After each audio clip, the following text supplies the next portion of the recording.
Good evening, and welcome to the public hearing for the Livingston Zoning Board of Adjustment. Today is July 30th, 2026. If you're an applicant for a D or use variance, you should be aware that such a variance can only be granted after showing that special reasons for the grant of the variance exists, and that variance can be granted without substantial detriment to the zoning plan of the Township of Livingston. You should also be aware that in order to be granted such a variance, you will require an affirmative vote of 5 members of the 7-member Board of Adjustment. Other variances require a majority of 4 members to grant that variance. If you're an applicant for any variance and your variance is denied by this board, you have the right to appeal to the Superior Court of the State of New Jersey within 45 days of notice of decision, and that court may overturn the decision of this board. If you're objected to any type of variance that has been granted, you too may appeal to the Superior Court of the State of New Jersey within 45 days of the notice of decision. If you do file an appeal, I ask that you please provide a copy of your complaint to our planning administrator, Jackie Hollis. Pursuant to the requirements of the Open Public Meeting Act, also known as the Sunshine Law, adequate notice of this meeting was provided to the Star-Ledger and West Essex Tribune, and a copy was also posted on the bulletin board of the municipal building. In addition to having notice posted, notice of this meeting was placed on the township's website.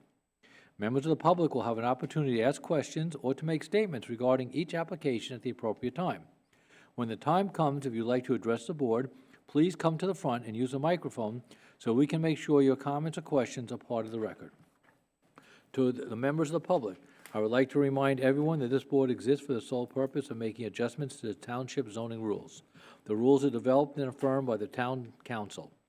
As a board, we listen to the testimony presented for each application and make our decision based on the township rules, state guidelines, as well as rulings issued by the New Jersey courts. We are very happy when the public comes forward and asks questions and will make statements. In fact, this board always encourages it. However, as a board, we are not going to discuss how we reach our conclusions and how or why we voted for or against an application further than what is required by law. I would also like to remind the public that communication with board members is limited to the time when we are in session. Please do not email or call us. We are volunteers, and it is improper to contact us outside these chambers. Thank you for your understanding. We will now call the roll. Ms. Khan? Mr. Horn. Here. Mr. Shah. Here. Mr. Weissman. Here. Mr. Ambati. Here. Ms. Khan is here. Mr. Beer. Here. We have a quorum.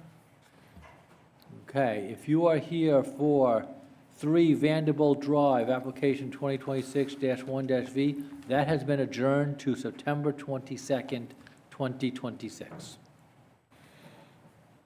Yeah, go ahead. Yeah.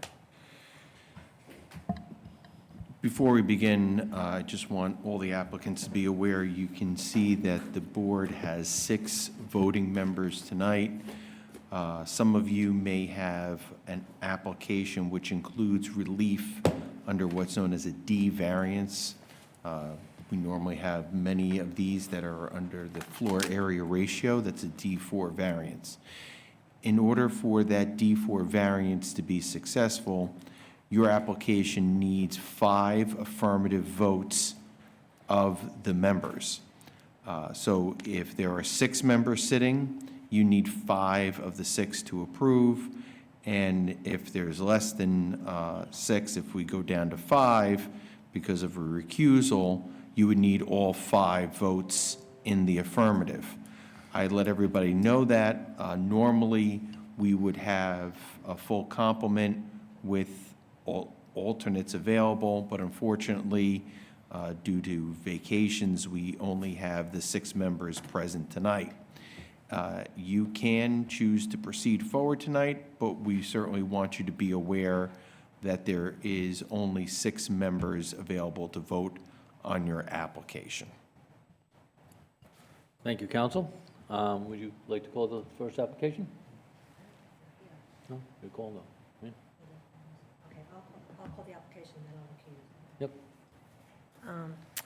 Block 3101, Lot 5, 11 Bunyan Drive, application number 2026-4-V, Ally and Dave Brunwasser. Applicant seeks approval for a first and second floor addition in violation of the following sections: 170-87 BB3, habitable floor area, 3,520 square feet allowed, 4,526 square feet proposed, 1,006 square foot variance requested. 170-87 CC3 habitable floor area ratio, 21% allowed, 25.7% proposed, 4.7% variance requested. And for the record, Ms. Khan is within the 200-foot zone, so she is, even though she announced the matter, she has to recuse herself. So, Mr. Doherty, you are here tonight for this application, correct? I am here to ask for it to be carried without additional notice. Okay. So, Alex, why don't you take a seat? You're making me nervous standing up. Okay.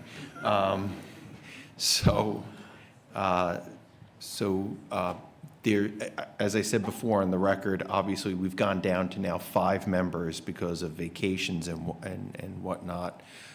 With that in mind, Alex, on behalf, Mr. Doherty, excuse me, on behalf of your client wishes to hold this matter over? That is correct. Okay. If that is the case, and now I'm looking at Ms. Hollis, and she's mouthing something to me, what? September 22nd. Okay. So, Mr. Doherty, please communicate to your client that this matter will be held over to September 22nd. Chair, through you, just an announcement to anybody in the audience who's here on the Bunyan Drive application. The matter is being held over to September 22nd. This is the notice for that date. There's no additional notice you're going to receive in the mail. If you're here on that matter, the applicant has the right to ask for a continuance based on the circumstances. It's their application, it's not the board's application, so the applicant has the right to request this. And this matter would be heard on the September 22nd date, so please come back on that date. Thank you. Is that? Thank you. Okay. Now, Alex, you'll make that communication to your client? Yes. Okay.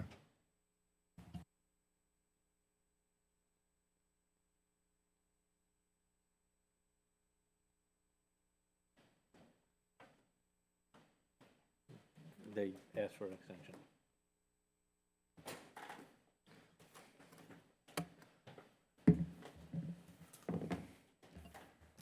Okay. I would see you in September, but I'll just say see you in September. Oh, you still? Yeah. Oh, okay. Never mind. Okay. Getting to my vote. Block 4302, Lot 32, 1 Avon Avenue, application number 2026-5-V, Tao Zhang. Applicant seeks approval for a new single-family house in violation of the following sections: 170-87 LD, corner front yard setback, 35 feet required, 27 feet proposed, 8 feet variance requested. 170-99C4, rear yard setback, 35 feet required, 21 feet proposed to deck, 14 feet variance requested. Habitable floor area ratio, 30% allowed, 32.34% proposed, 2.34% variance requested.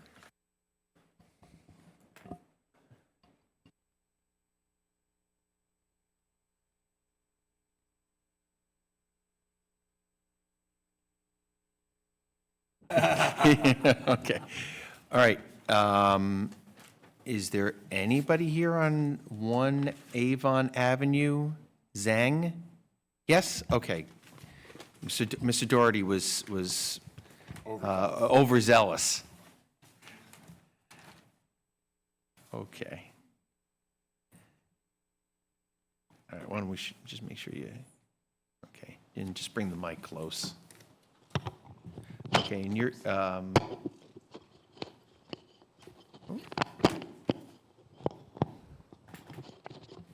Just let me put on the record that I was not here at the previous meeting when you came before us, but I have reviewed the video.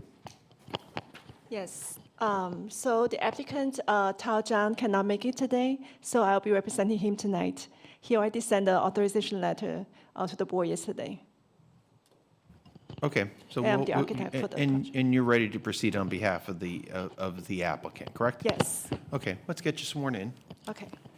Do you swear or affirm to tell the truth for the zoning board tonight? Yes. Can you please state, put your hand down. Can you please state and spell your name for the record? Sure. My name is Qiong Wu, Qiong. Last name is Wu. Okay, and Ms. Wu, you've been qualified before us in the field of Yes, architecture in the yes, past, right? Yeah, I have been testified a few times in front of this board in the past. Right, and your license to practice architecture in the state of New Jersey is up to date, correct? Correct. My license is current and up to date. Yeah. Oh,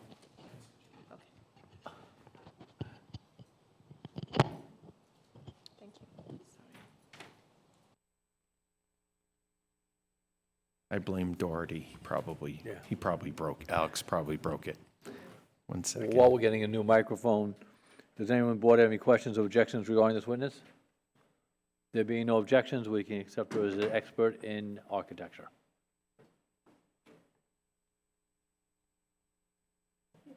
Of course, wherever you're comfortable. Thanks, Andy.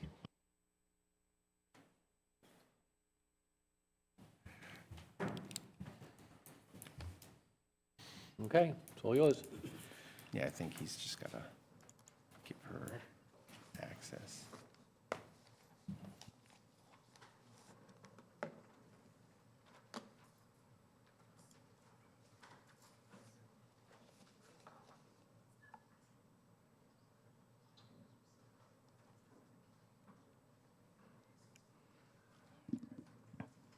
Okay, good evening, Chairman and board members. So tonight, I'm pleased to present our revised proposal for this new modern and single-family home in the corner lot of Avon Avenue and Amelia Avenue. So based on the comments that we received from the board members on May 28th, we discussed with the owner and made some major revisions to the building design to accommodate zoning requirements as much as possible while maintaining a functional layout. So one significant improvement that we made is we reduced the building habitable area. The building habitable area is now 3,206 square feet, which is within the maximum 3,220 square feet permitted. Instead of seeking for 4 variances as of May 28th, we are now seeking for 3 variances, 2 setback variances, and 1 habitable floor area ratio variance. The 2 setback variances we are seeking includes the corner front yard setback from Amelia Avenue and rear yard setback to the deck. So first of all, I would like to re-emphasize the zoning hardship of the corner site that has on our proposed building. So due to the 2 front yard setback requirements, it's very difficult to plan a building with a functional footprint, which fulfills all zoning requirements. So the first setback variance is the corner front yard setback from Amelia Avenue. Just enlarge the plan. So, okay, now it's. So the code requirement is 35 feet setback. Existing building setback is 22.05 feet, and we are currently proposed a 27 feet setback. That's a variance of 8 feet. So although we are still seeking an 8 feet of setback variance, we have already greatly improved from the 22.05 existing building setback. And the second setback variance is the rear yard setback to the deck. Because the building footprint is very compact, only 37 by 47 feet, and the first floor interior is very tight, and we think this deck is essentially for basic indoor-outdoor daily living. The code required rear yard setback is 35 feet. We are proposing a setback that's 35.9 feet to the building and 21 feet to the deck. That's a variance of 14 feet. So please note that the building massing meets the setback requirements. Only the deck is within the setback zone. So, so for this variance, we have also incorporated the comments received from the board members on the May 28th to move the deck stairs from the back of the deck to the side of the back to reduce the rear setback encroachment. And the last variance is the habitable floor area ratio variance. So the code requires 30%, and we are proposing a 32.34%, which is a variance of 2.34%. So the habitable floor area ratio is also significantly reduced from previous 4.68% on May 28th to now it's half, is 2.34%. And as mentioned earlier, the habitable floor area is below the maximum 3,220 square feet requirement right now. So let me go to the floor plan just quickly. So this is, you are looking at, is a revised floor plan. So the first floor is only 1,376 square feet, and it has a compact, very compact living room. And the dining room has access to the deck and an office to the right.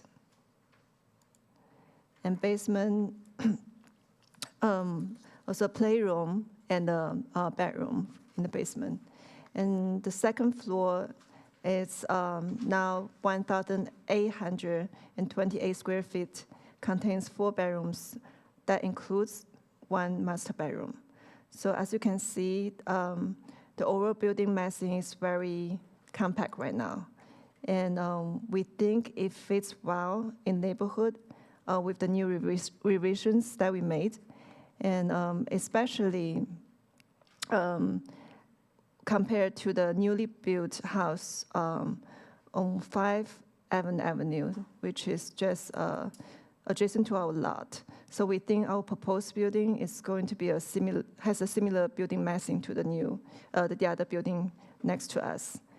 And we kindly ask the board to consider and approve our request of the 3 variances. And I'm happy to answer any architectural and technical questions now. Does anybody on the board have any questions for this witness? Does anybody in the public have any questions for this witness?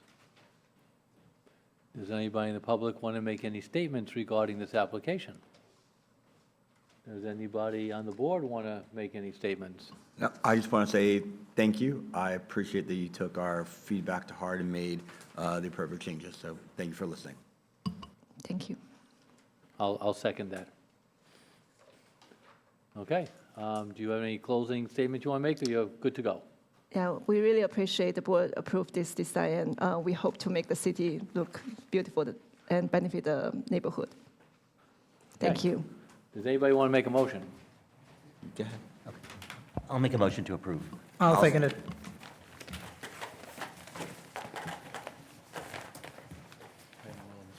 Mr. Weissman. Mr. Weissman? Oh, yes. Mr. Ambati? Yes. Mr. Shah? Yes. Ms. Khan votes yes. Mr. Beer? Yes. Motion passes. Forgot me. Oh, I'm sorry. Crossed you out by mistake. Mr. Horn, I'm sorry. Yes.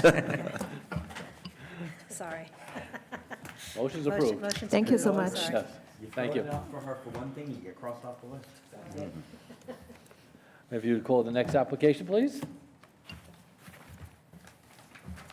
Block 5600, Lot 7, 33 Hickory Place, application number 2026-25-V, Stephen Drakowitz.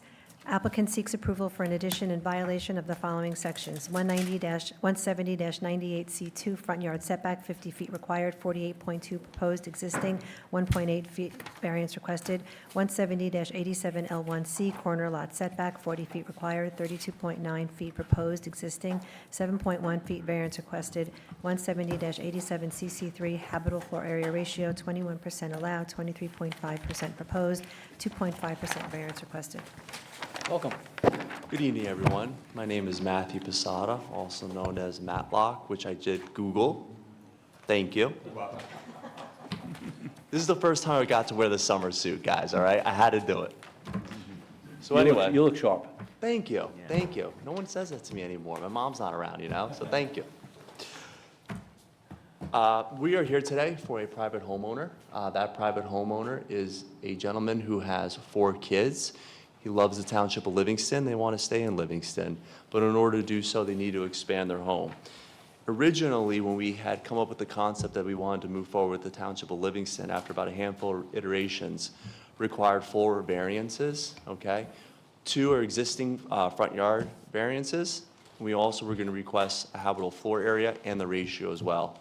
After having some time to mull it over, we are now presenting an application that only has the ratio variance at an exception of 2.5%, whereby 21% is allowed, but we're proposing 23.5%. And the other 2 variances themselves are just existing front yard setback variances. So although they're existing, they are being exacerbated because we are increasing the ratio by 2.5%, but everything else is staying the same. Here tonight, I will only have 1 witness, and if I may, I'd like to have my first witness begin this presentation. Okay, let's get you sworn in, Alex. Do you swear affirm and tell the truth for the zoning board tonight? I do. All right, Alex, just state and spell your name for the record. Alexander Dougherty, Dougherty. All right, Mr. Dougherty has been qualified in the field of professional planning before this board on many occasions. Alex, your license to practice in that field is current and up to date, correct? Yes, it is. Okay. We can accept you as an expert in professional planning. Thank you. For this evening, members of the board, I have an architectural rendering. I did not prepare it. I just want to walk and give the board an overview, as council indicated, the front yard setbacks and how they relate to this proposed addition, and exactly, just an overview of this, because the house is existing. This application is an addition to that. So I think it might be prudent just kind of show a high overview of that internal layout, and then we'll kind of get into how that layout triggered these variances.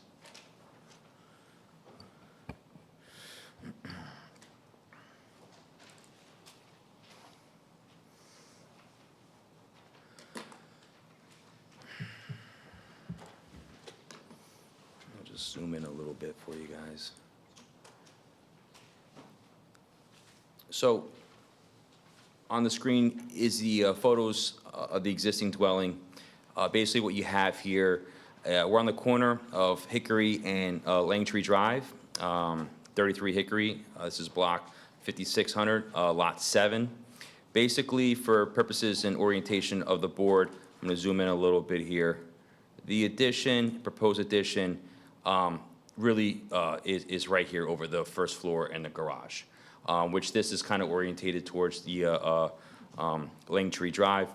The front yard setback, as council indicated, pre-existing conditions for that 50-foot where 48 is proposed, really relates to the front facade of this house. The new addition is keeping within the front yard setback.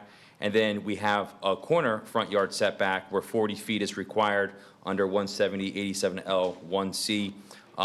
This facade you see here with the garage doors currently exists at 32.9. And as I kind of walk you through the plan, there is a minor addition to the front of it.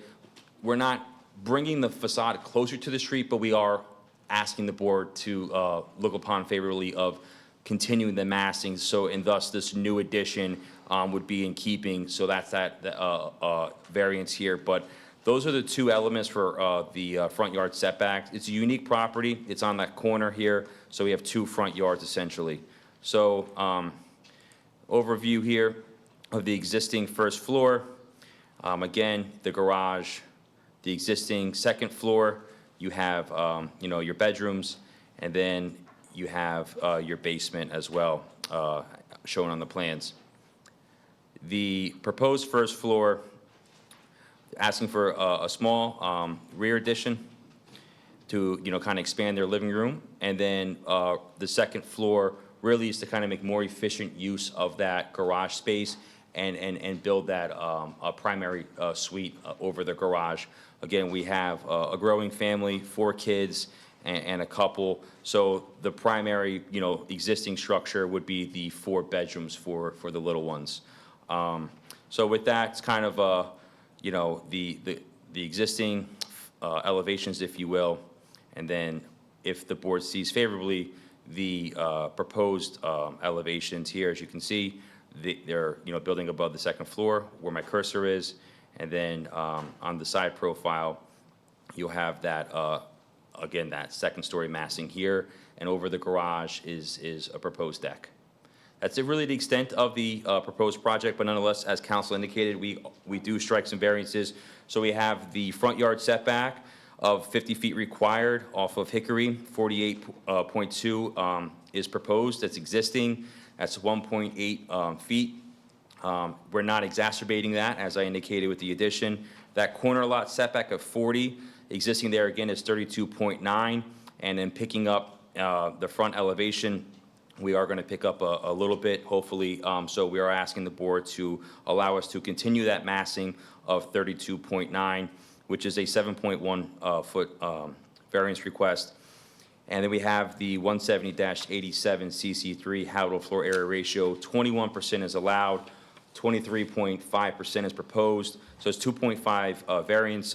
In keeping with that, as you saw, this is a very modest addition. We're not trying to utilize the full extent of the massing above the garage. What we're asking is really the minimal efficient use. As council indicated, there has been many iterations of this where we've chopped and reduced the variances here. The habitable floor area was revised to be now 3,514, which is under that 3,520 square feet. So we are in compliant with that. So on a checks and balance, we have our habitable floor area in place. We're just asking to move a little bit on the ratio. So with that, it's about scale, size, and massing. Can the site accommodate the 2.5? I would argue that it can. We have adequate parking. We also have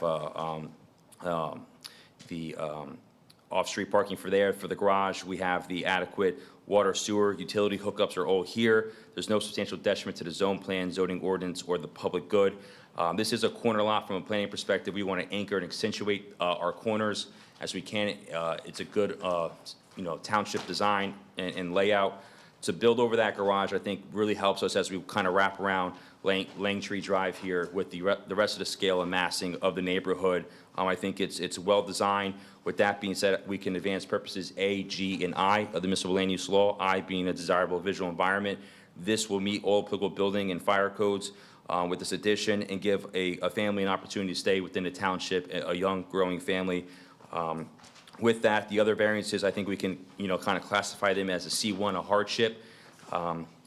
We know we have an extraordinary circumstance where the dwelling is existing. To strict adherence to the zone township ordinance would be, an undue hardship. These existing variances, I do not believe, exacerbate the zone plan. On Langtree Drive, it does have a nice bend to it, so I don't think when we look at that front yard setback, it's going to be too out of character with the prevailing streetscape because, there is kind of another jog behind us. So with that, I'll kind of conclude. The purposes of the FAR is to ensure that the site can accommodate the additional floor area. I believe we can. We've I think, approached this from a practical standpoint and made it as lean as we possibly can. With that, I'd ask the board to look upon this application favorably, and the criteria for approval would otherwise be warranted. Thank you. I have no further questions. Does anyone on the board have any questions for this witness? Yeah, maybe question or comment. Just to confirm, the variance you're requesting is 170-87L, which is a corner lot setback. Yes, Okay. that's an existing condition. The garage facade is a little closer than the ordinance permits, and it's an existing condition. We're asking to build just a little bit right in front of the two windows. So because we're adding massing, we respectfully are going to ask for that variance to keep in true with the elevation on the side. Yeah, I just want to, I think in the application you have it under side yard setback. That's why. That's fine. It's a corner lot setback. I apologize, yeah. Yeah. Yeah, just for clarification, it is a corner lot, as you mentioned before, 87L1C. Yeah. So thank you very much for just limiting this to really the one variance. But I have a question. Just confirm, because I was looking at the plans and I'm trying to follow up there. The area, the garage, the one that, the part of the house that's set back, are you bringing that forward at all, or you're keeping that? We're bringing it exactly- forward just a little bit. So where my cursor is right in this area. And then if you go, you see, it's a little closer. It's got a slight jog to keep Okay. with that 50-foot requirement. So we're not asking for the front yard setback on Hickory. So it's not flush with that, it's back? No, yeah, it's got some visual interest as well, Okay. yeah. Okay, thank you. Anybody else on the board have any questions for this witness? And what are you using to clad the outside of the house on the?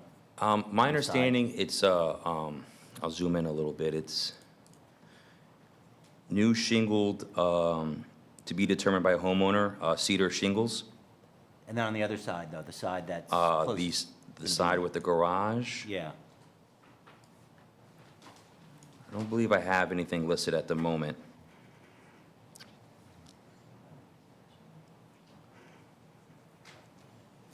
Okay. Is there a preference? No, no. No, I just, We can't. I just like to know, since we're, it's a lot more massing on, coming closer than what's required, so I'd just like to know, so the town knows what we're gonna be looking at. That's just why I asked.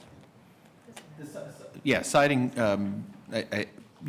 Ms. Doherty is not the architect, so he wouldn't necessarily have that information. Obviously, design is up to the individual applicant. Correct.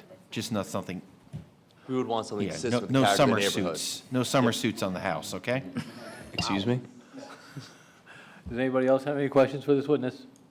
Does anybody in the public have any questions for this witness?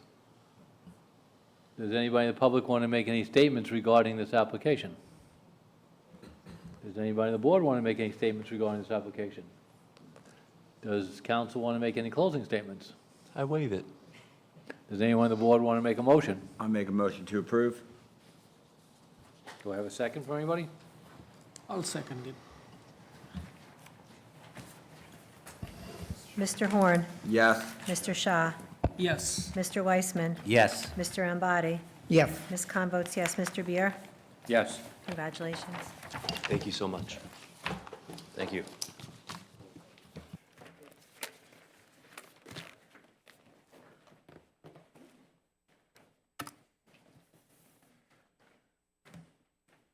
If you call the next applicant, please. Yes, yes, yes. Block 7402, 38 Ross Road, application number 2026-40-V. Brett and Allison Goldberg, applicant seeks approval to construct a single-family residence in violation of the following sections: 170-96C2, front yard setback, 75 feet required, 67 feet proposed, existing, 8 feet, variance requested. 170-87CC1, habitable floor area ratio, 15% allowed, 17.2% proposed, 2.2% variance requested.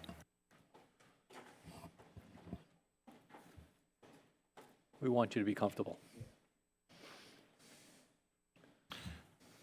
Okay, so I'm going to make a wild assumption here, and you are Brett and Allison Goldberg?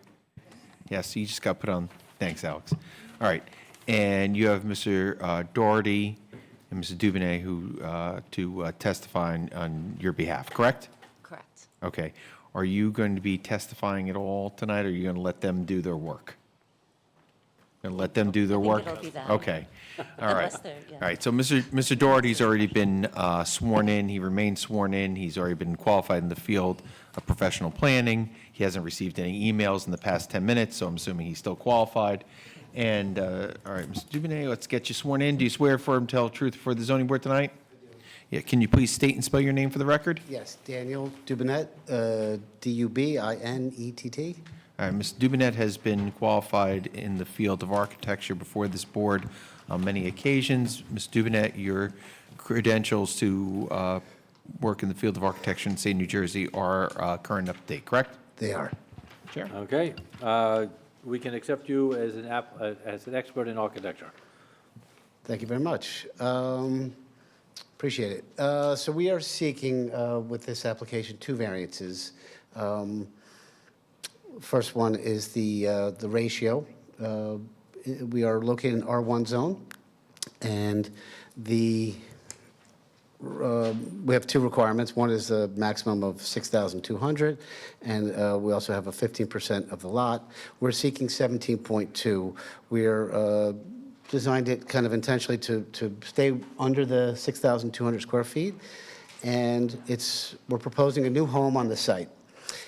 And one of the things that is included in our FAR, which is not an insignificant number, but we are the double height foyer, and we have a very large family room. So those two rooms, we would testify that certainly in the future, they would never be enclosed and/or used for second-floor living space, but those two, that area equates for 620 square feet of our number. So that brings us down to a more comfortable number in terms of living space, 5,577.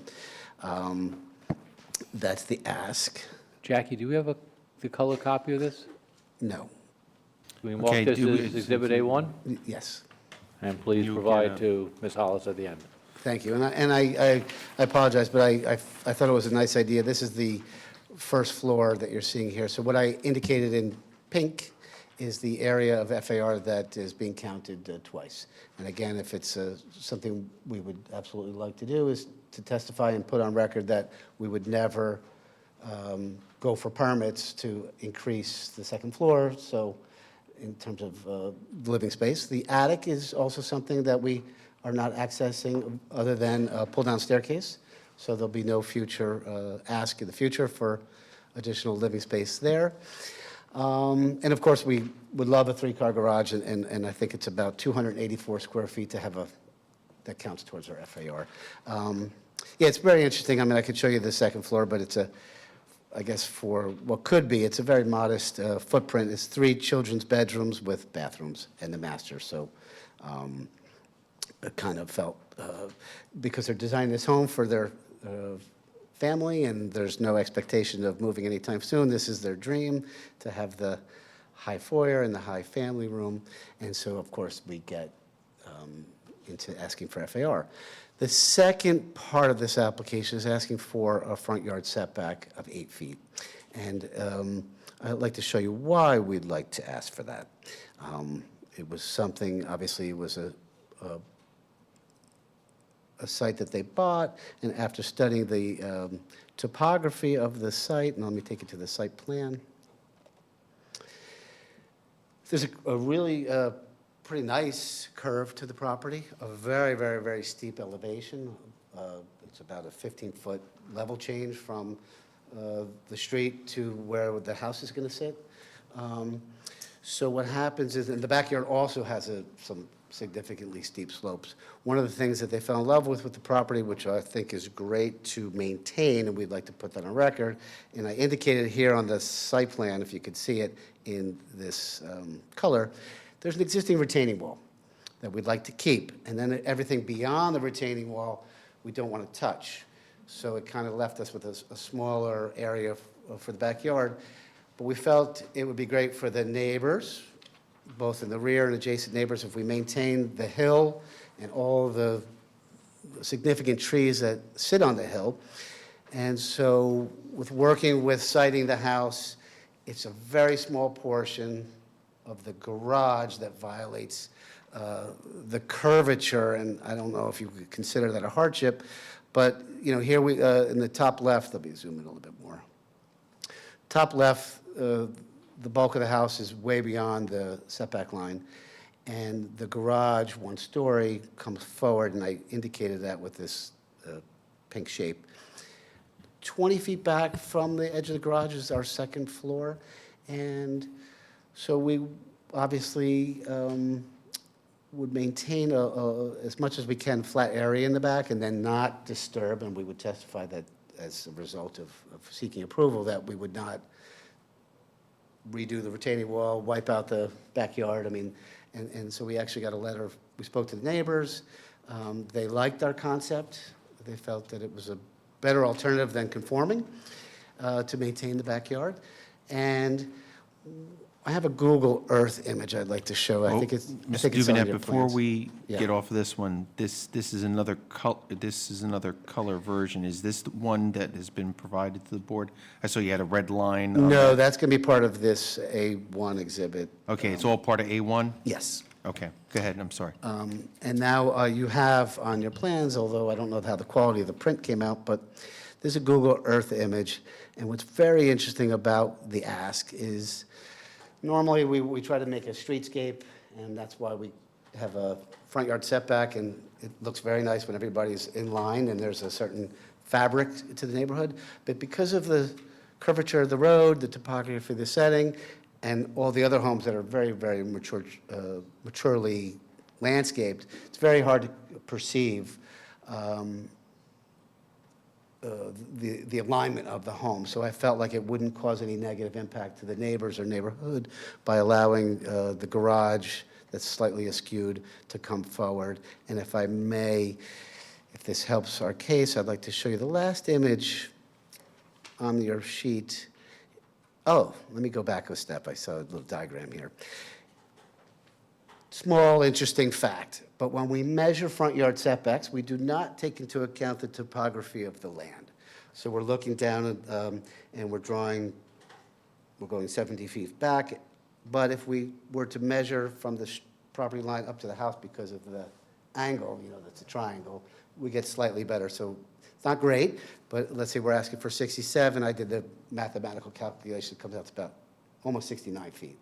So we get closer to the 70 if you were to measure this, I forget what they call it, that third side of the triangle. Right. But then I did some analysis primarily for me, but it was an interesting discovery, just maybe the perception of the differential. So I in our computer software, I rendered the image. So the top one is with the bigger front yard setback, and this is with the 8-foot ask. And I looked at these perspectives, how you'd view this from the street. So for me, very negligible difference. It's very hard to gauge 7 feet when you're out in the open air. And then this is the just another view coming from Ross Road, the differential of how it would be perceived. So I thought that the perception of the two different things, two different dimensions were negligible, but then it would give the Goldbergs a little bit more space in the back. And that's my application. Okay, does anyone on the board have any questions for this witness? Yeah, I have a quick question. By the way, I think the gradients are absolutely extreme, so I mean, Yeah. that's quite something. But can you explain, like, where is that retaining wall and how is the retaining wall creating that constraint where you have to, Yes. where exactly on the plans, maybe? Yeah, I'm going to take you to the site plan. I think is the best way to indicate it. And even in my colorized version, Exhibit A1, this site plan. And so our truly flat areas from I've indicated the house plus a patio. So we have flat grass area right in here. And so we'd like to maintain that, and we'd like to testify that we're not going to dig into this hill and create a series of terraced retaining walls and lose all these mature trees. And so that was the catalyst for trying to come forward a little bit, and that was the ask. So that's the area where that retaining wall is to the house is primarily a flat backyard for play area. Other than that, it turns into a somewhat steep slope with very mature trees that we'd like to maintain and not disturb. Does anyone else on the board have any questions for this witness? Yes, the attic area seems like 11 feet here, am I correct? And is it what is the use for that 11 feet? Where are we? The attic. The attic is just to give us a nice roof line on the house. It's all about really just the curb appeal. Yeah, probably. I actually, I'm not 100% sure. There it is, yeah. So we have, yes, 11 feet, 10 inches to the ridge. But, we have this beautiful roof line. It's all about the roof line, the angle of the roof. And because we sit so high up on a hill, the steeper the roof, the more presence it has. So that's the only reason. It's not for future use. I made sure I didn't draw any dormers in our roof line, and that there's no staircase to the second floor, and we would testify that we would never ask for open a permit and/or. Right, I think, Mr. Duvenet, you indicated before that the attic is only accessible by pull-down stairs. Yes. And I think on behalf of the applicant, you would agree that that would be a condition, if the board looks favorably upon it, that would be a condition of approval, that it would, that attic is Absolutely. only We- accessible by those pull-down stairs. We talked about that in great length, that we're asking for the FAR and that there's no future attic space, and we're good with that. Does anybody else on the board have any questions? I think so. Yeah, and I appreciate all your explanations on where all the compromises were made, you know, the trade-offs, so it was really helpful. Just so we're comparing apples to oranges, is the path, the circular driveway, so is that in the same spot? Yes. That it is now, so when we're looking at these new plans, that's what, Yes, Yes, okay. that driveway, although we'll redo the driveway, but the shape will stay exactly where it is. and the location, right, so we And the have a location. perspective. Okay, perfect. Yes. Yes. Any other questions from the board? And you are removing the swimming pool, right? We did actually already, swimming pool's gone. I think the house is gone. House is gone, yeah. Anybody else on the board? Does anybody in the public have any questions for this witness? Okay, next witness? You're up. All right, Alexander Dougherty, professional planner. So, as the architect indicated, we are here before the board for two variances. If you could, can you pull up the Google Earth and zoom in on that for me? The first variance, I just kind of want to get out of the way, is the front yard setback. As you heard the architect testify to, we have some steep slopes to the rear. If they were to really move that garage to the rear of the property, you'd violate that steep slopes. We'd probably be back here asking for some kind of relief related to that. There would be some kind of, major earthwork related that would have to, compensate for additional retaining walls and the mature trees. So from a design perspective, if we look at the house to the right, zoom in, please, Dan. Zoom in. Zooming in.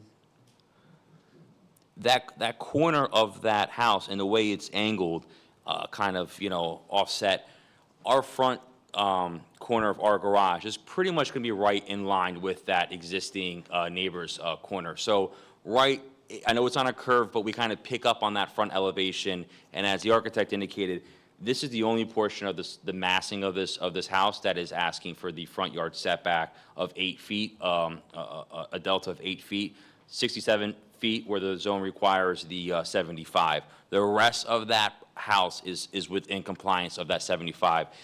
With that location of that garage, though, if we put the garage to the rear, it would provide for a more intimate, setting to the rear yard because it would kind of, encapsulate it. Unfortunately, there's a lot more work that needs to be done with those steep slopes to bring that garage all the way to the back and out of that because the way the house is designed, it would essentially be behind the house. So with that, I kind of wanted to put that front yard setback really in a relation for the board. I can go two ways on this, a C1 or a C2. The C1, existing conditions, steep slopes of the house, of the property, but a C2 would otherwise a better zoning alternative in keeping with that neighboring facade, and as we kind of turn that bend, keeping with that and kind of stepping back to the rest of the streetscape for that predictable built environment and for the neighborhood. The second variance here for that D4 for the habitable floor area ratio, I just want to put out this is a new single-family dwelling replacing the existing home. As you know, the structure has been demolished. It's a weird 2.2%, as the architect indicated.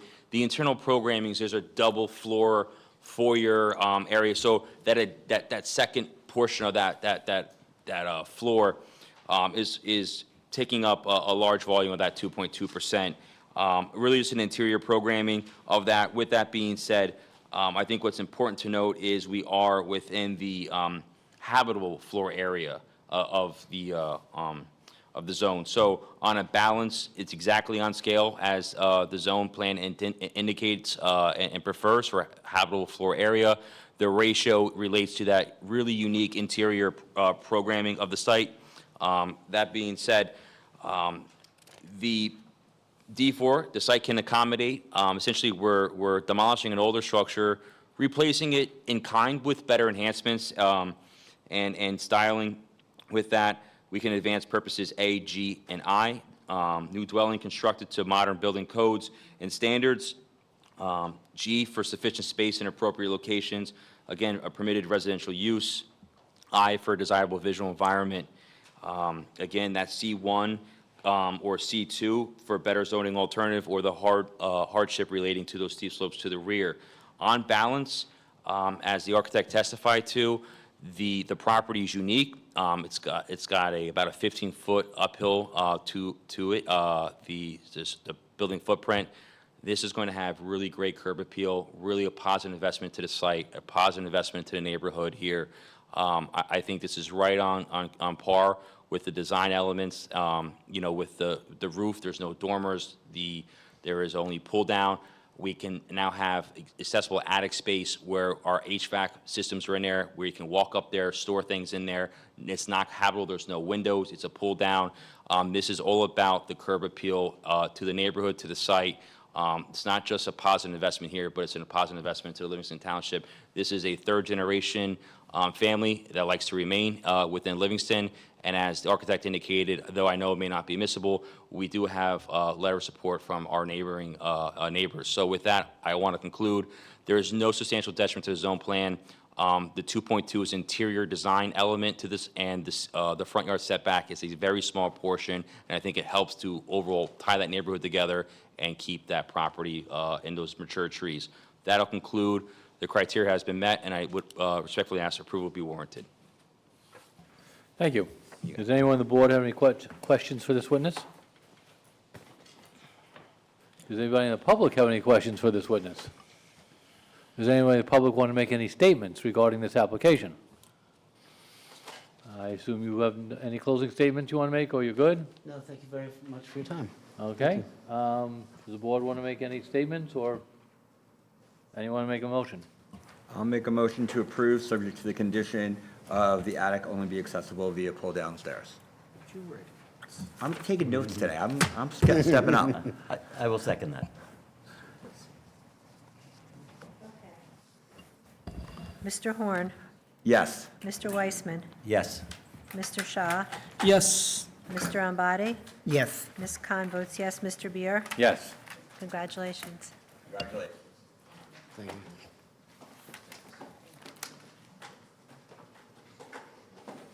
I see it. That was...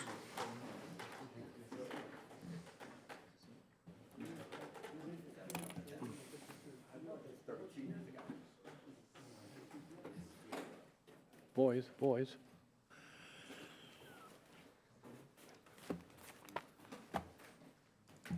Hi there. Block 2402, Lot 21, 6 Hadrian Drive, application number 2026-39-V, Alyssa and Scott Sackett.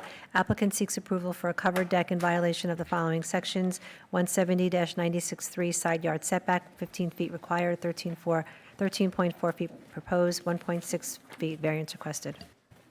Okay, and I'm going to assume you're Ms. Sackett? You just have to hit the green button.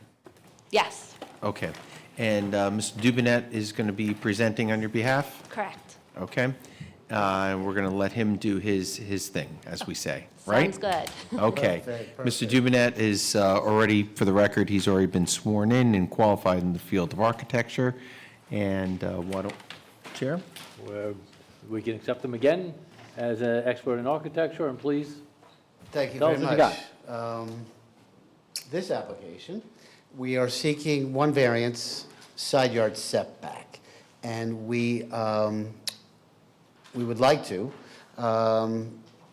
expand our existing deck. We're going to create a covered portion of the deck, and I would like to take you through that.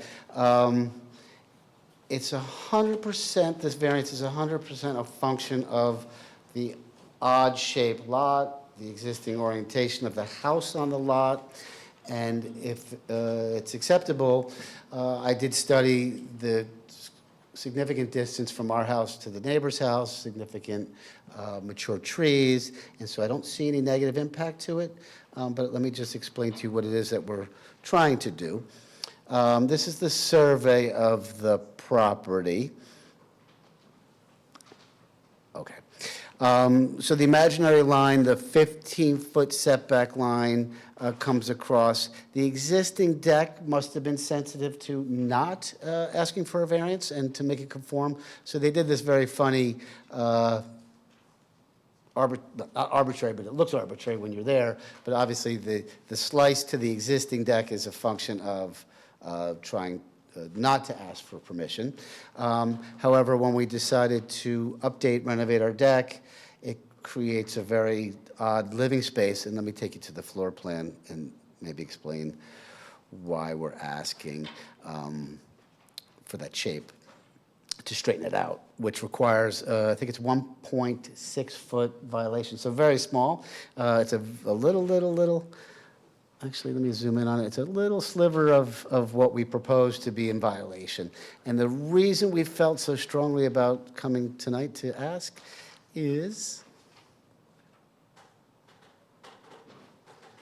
if I can get there. Sorry.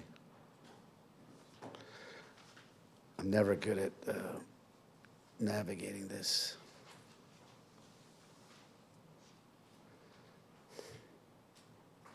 Well, let me show you the photograph of the existing deck in the rear. So what we're planning on doing is taking the deck that they have, refurbishing, new railings. But this is their kitchen or breakfast room, and it has a little gable roof here. So we want to extend the gable roof, put down some columns, and create a covered entertaining space there. And so if we stop at that angled line, we're really quite short. And then I try to like make the gable come in and it looked kind of funny. So aesthetically and functionally, we're here to ask for that 1.6 feet. And since I have it, I'll just give you, this is again, aerial view, but these are the views certainly between the two neighbors. There's a lot of distance between the two. There's a lot of elevation. There's a lot of mature trees, so I don't see any negative impact, certainly blocking anyone's light, air, and open space. This is a Google image of the lot line. And again, I don't, we're not imposing or impose on the neighbor. And the design is simple but lovely. It's this, I can do it. I can't do it. So, Mr. Duvenet, I think you would, Yes, you thank would you. say that this really is is. a better design alternative to square off that deck in terms of making the covered Yes. porch look a little bit more Yeah, it gives them the space. in line with the rest of the home. Yeah, we give them the space that they need to get covered. We also created a pretty stone wall that we'll put a TV on that also gives us some privacy from the neighbors. But yes, the alternative is a much nicer aesthetic addition than the alternative. Thank you. So essentially, it's really a de minimis violation. I feel You're like saying. it is. I feel like it is. Okay, does anyone on the board have any questions for this witness? Yeah, I do. So the part that's over, I'm trying to figure out if, because the roof seems like it's hanging over, so is that the part that's in violation? Where are No, you I didn't- measuring from? Thank you. to? The edge of the deck, I didn't include the overhang of the roof. So if I take it to the floor plan.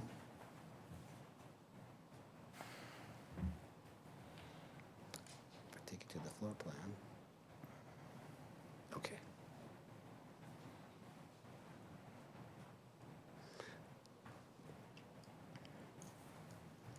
Okay.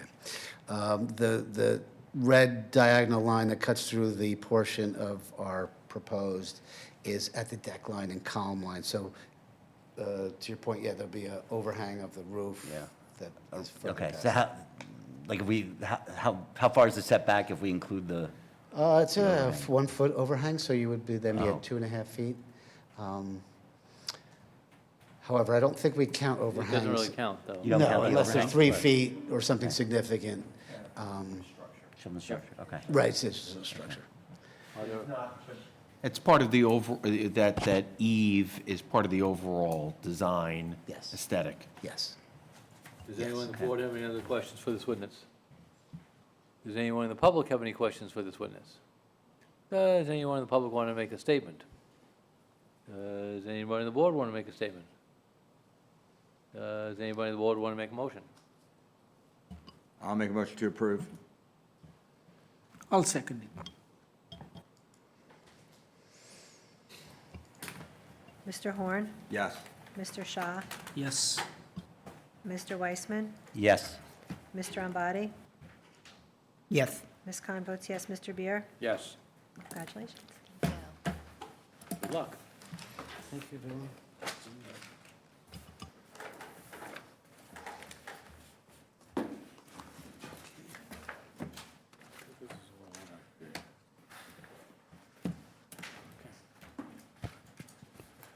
Take care. When you're ready, please Okay, call the yes, next okay, witness. Application? Block 301, Lot 4970, Rockledge Drive, application number 2026-46-V.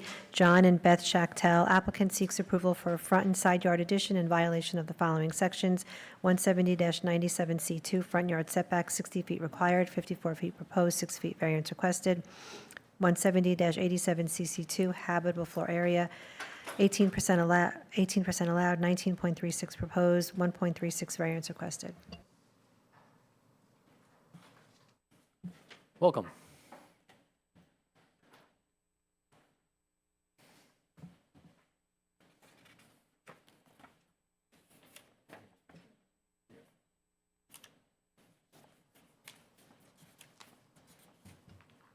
Okay, so why don't we get you sworn in, and we get you started here? Do you swear affirm to tell the truth for the zoning board tonight? Yes, I do. Okay.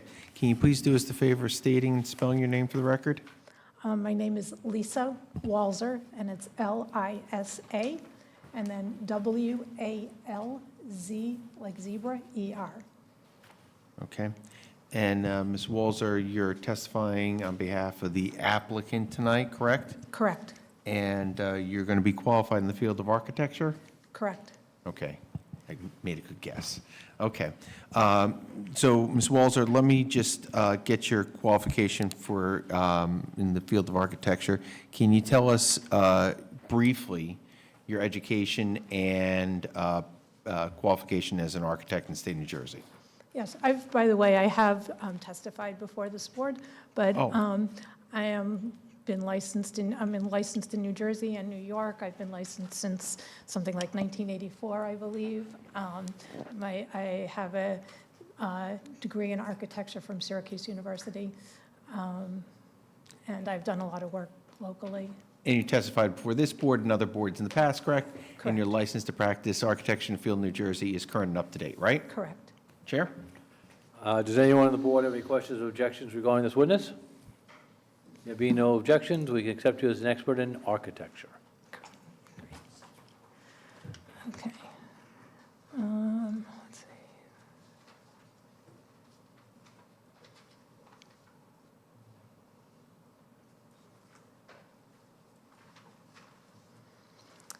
Okay.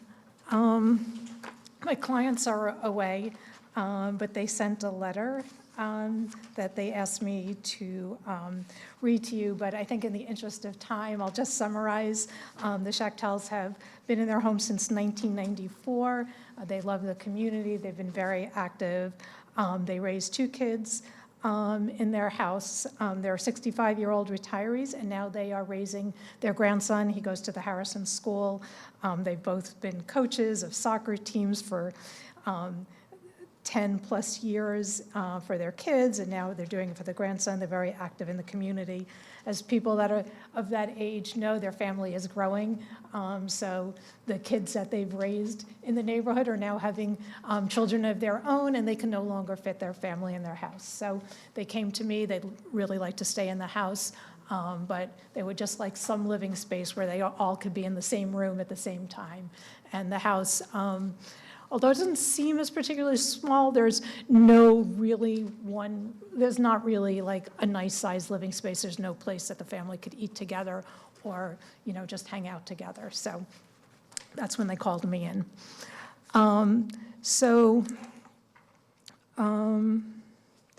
What I'm proposing is adding on to the front of the existing living room. As you can see, it's the shaded area. That's the addition that's being added.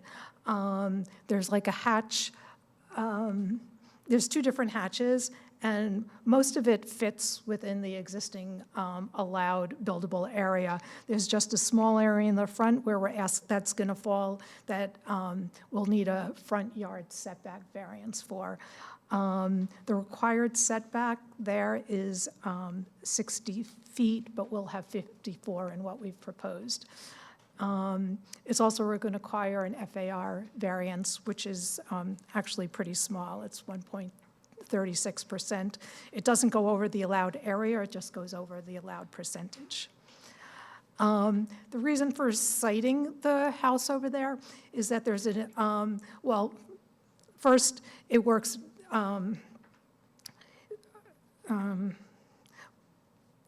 we wanted to keep like a clean room, so I set the room in front of the chimney so that the chimney could stay and you would still get a nice a nice rectangular footprint, as well as up above.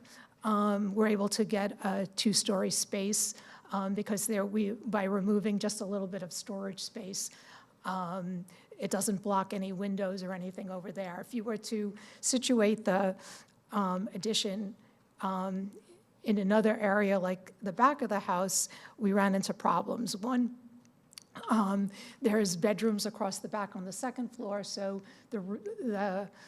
you wouldn't be able to go up very high, and even just the roof line, unless it were a very low ceiling and a very flat roof, you would be blocking and have to eliminate windows on the second floor.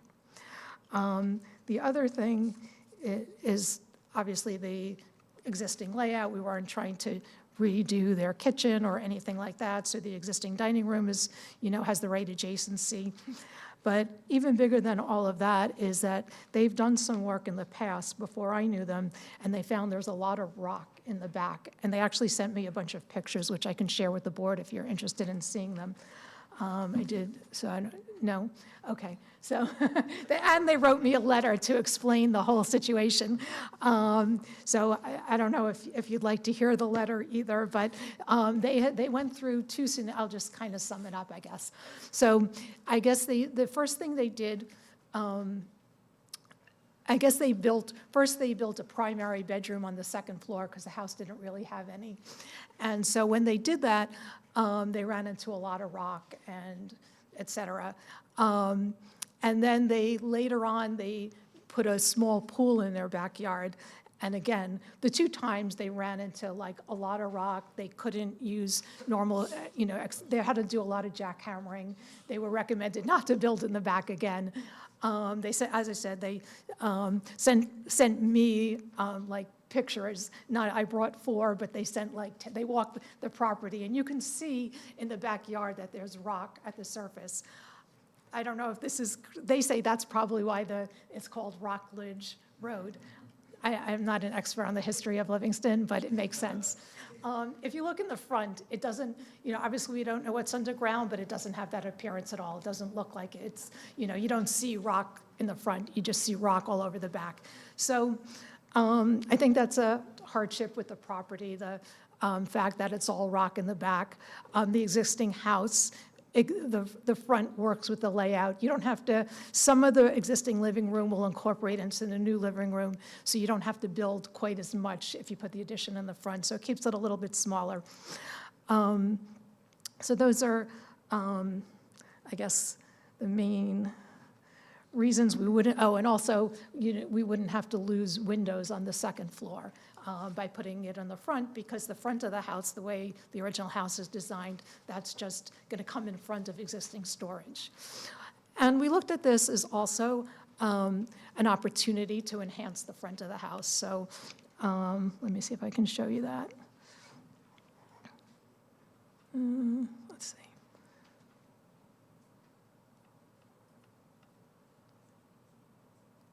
How do I get to that?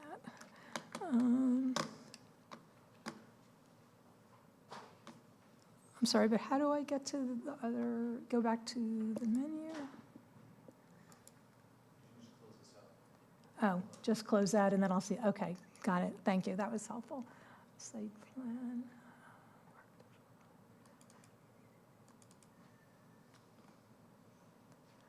Okay, so if you look on the top, this is a front elevation, and on the left is the new addition. For some reason, it doesn't look as clear, you know, the line weight looks a little bit heavy here, but only that triangular piece on the left-hand side is the addition. Everything else is, and the piece right next to it is a much bigger, kind of like too big, like kind of huge like portico, which we're actually making a little smaller, a little cleaner, and a little simpler. But the rest of it is all existing. So I think what the addition is actually helping to balance the front facade in a very nice way. So it kind of gave, by putting it on the front, it actually gave them an opportunity to like enhance the look of the house. It's almost like two bookends and then like something in the middle. It's actually a popular kind of style nowadays with like the two big masses and something in the middle that creates an entrance. And it's a much nicer, more up-to-date look than what's there currently. So although we're going a little bit into the front yard, I think it's really going to enhance the house and therefore the neighborhood. One other thing, so Rockledge Drive is a curvy road. And I noticed one of the other applicants earlier in the evening had a similar situation. And I also had looked, I didn't bring it, but I also had looked on the Google Maps, the Google Earth view. But the houses, it's a curved street, so the houses are not lined up. The houses are all situated differently along the curve. So I don't think you could actually ever perceive, 6 feet of difference in a house on a street that's has very big setbacks and curves, and all the houses are facing, towards the curve. So it's not like a row and all of a sudden one's, popping forward. It's a gentle, curve, and I think it'll just look fine. I don't see any drawbacks whatsoever. Also, the FAR includes 2 garages, so they have actually space for 4 cars. The reason being, they told me, is that when they built the primary bedroom, which I said was years ago, they couldn't afford to build anything underneath it, but they wanted to keep the bedroom on the same level. And whoever designed it for them then said, well, what we could do is just put garage space underneath it. And that's what they did. I think it turns out that the garage space is very nice in the neighborhood because they have a long driveway. They have 4 spaces for 4 cars. So you don't see a lot of cars on the street. And I think that most towns look at that as a positive for the neighborhood. So I think I see it as, as a plus for them and a plus for Livingston. And I think that's, yeah, and the FAR is, it's pretty de minimis also. It's a very small number, a small percentage. It doesn't even go over the allowed number. So, Okay. I don't know, does anybody have any questions? And you're taking, the existing portico is being removed, right? It's being It's kind of- removed. So you're getting rid of some mass and putting some So, mass back in. right, so there's this big mass, which I don't know if my clients would even agree, but I don't think it's very attractive. And if you've driven by, you probably, I think most people would agree. But it's not that attractive. So I don't want to change more than we have to, but we are taking out like the big pillars that are supporting that portico. And I drew like kind of a rectangle there. I'm going to have some kind of very simple, clean covering, so that just to protect people, while they're fumbling with their keys, but nothing as big as what's there now. What I'm hoping by this design is that the new addition will kind of balance the garage on the other side and be a nicer kind of massing than what's there, and not something, I think what's there now is, I guess, more ostentatious, and we're kind of looking for something cleaner, lined, and, more in keeping with design today. All right, great. Does anybody on the board have any questions for this witness? Does anybody in the public have any questions for this witness? Does anybody in the public want to make any statements? Does anybody on the board want to make any statements? I just want to say I appreciate, my son's best friend lives further down the street, and so I pass the street. You're absolutely correct. How that street curves like this in the hills of these houses, right? What you've done blends in well with the area. So I appreciate you taking in the aesthetics of the neighborhood. Thank you. Anybody else want to make a statement? Does anybody want to make a motion? I'll make a motion to approve.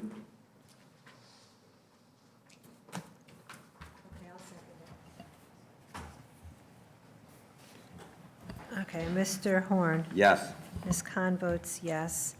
Mr. Shah. Yes.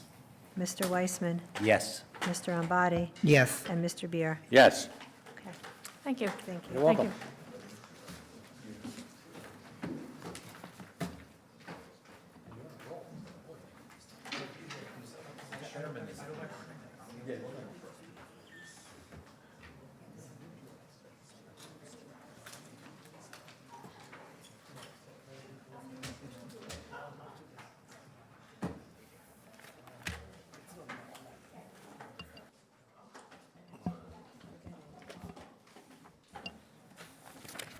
Welcome back. 46 West, is this right? 46 West Lawn Road, Block 2906, Lot 23, 46 West Lawn Road, application number 2026-50-V, Rodak Builders LLC. Applicant seeks approval to construct a new single-family residence in violation of the following sections: 170-98C2, front yard setback, 50 feet required, 35 feet proposed, existing, 15 feet variance requested. 170-87CC3, habitable floor area ratio, 21% allowed, 29.99% proposed, 8.99% variance requested. Welcome. Thank you, Chairman Richard Skolnick on behalf. Oh, push the button. Chairman Richard Skolnick on behalf of the applicant. Two variances here. Front yard setback, we're actually reducing that from the existing just a tad, so it's essentially an existing condition. There is a floor area ratio variance here. I know you have a long night. I thought we'd get right to the witnesses to present. We're going to call our architect first, Iman Sedra. Ms. Sadra, let's get you sworn in. Do you swear firm and tell the truth for the zoning board tonight? I do. And Ms. Sadra has been qualified in the field of architecture on many occasions before this board. Your license to practice architecture in the state of New Jersey is current and up to date, correct? Correct. Okay. Okay, we accept you as expert in architecture. Mr. Sedra, can you tell us what we have here from an architectural standpoint, why you think the variances make some sense? Sure. We designed a new single-family house for this lot. This new single-family consists of 6 bedrooms, total 6 bedrooms, and 5.5 bathrooms. We are applying today for 2 variances. One is the front yard, which is 35 feet, where it's 50 feet is required, but the existing is 34.44. We also did an average front study with the survey, which is giving us an average setback of 35.18. That's shown actually with the site plan that was submitted. The main variance we're applying for here is the floor area ratio, where 21% is required. We are at 29.99 with a total of habitable floor area of 3205, where the maximum is 3520. The house is a colonial style home. The frontage of that house is only 45 feet, so it's a small frontage, and it's in keeping with the neighborhood. The depths of the house is 59 feet. As you see, the massing of this building was allocated to the back of the building, not the front, because the front is not a big frontage.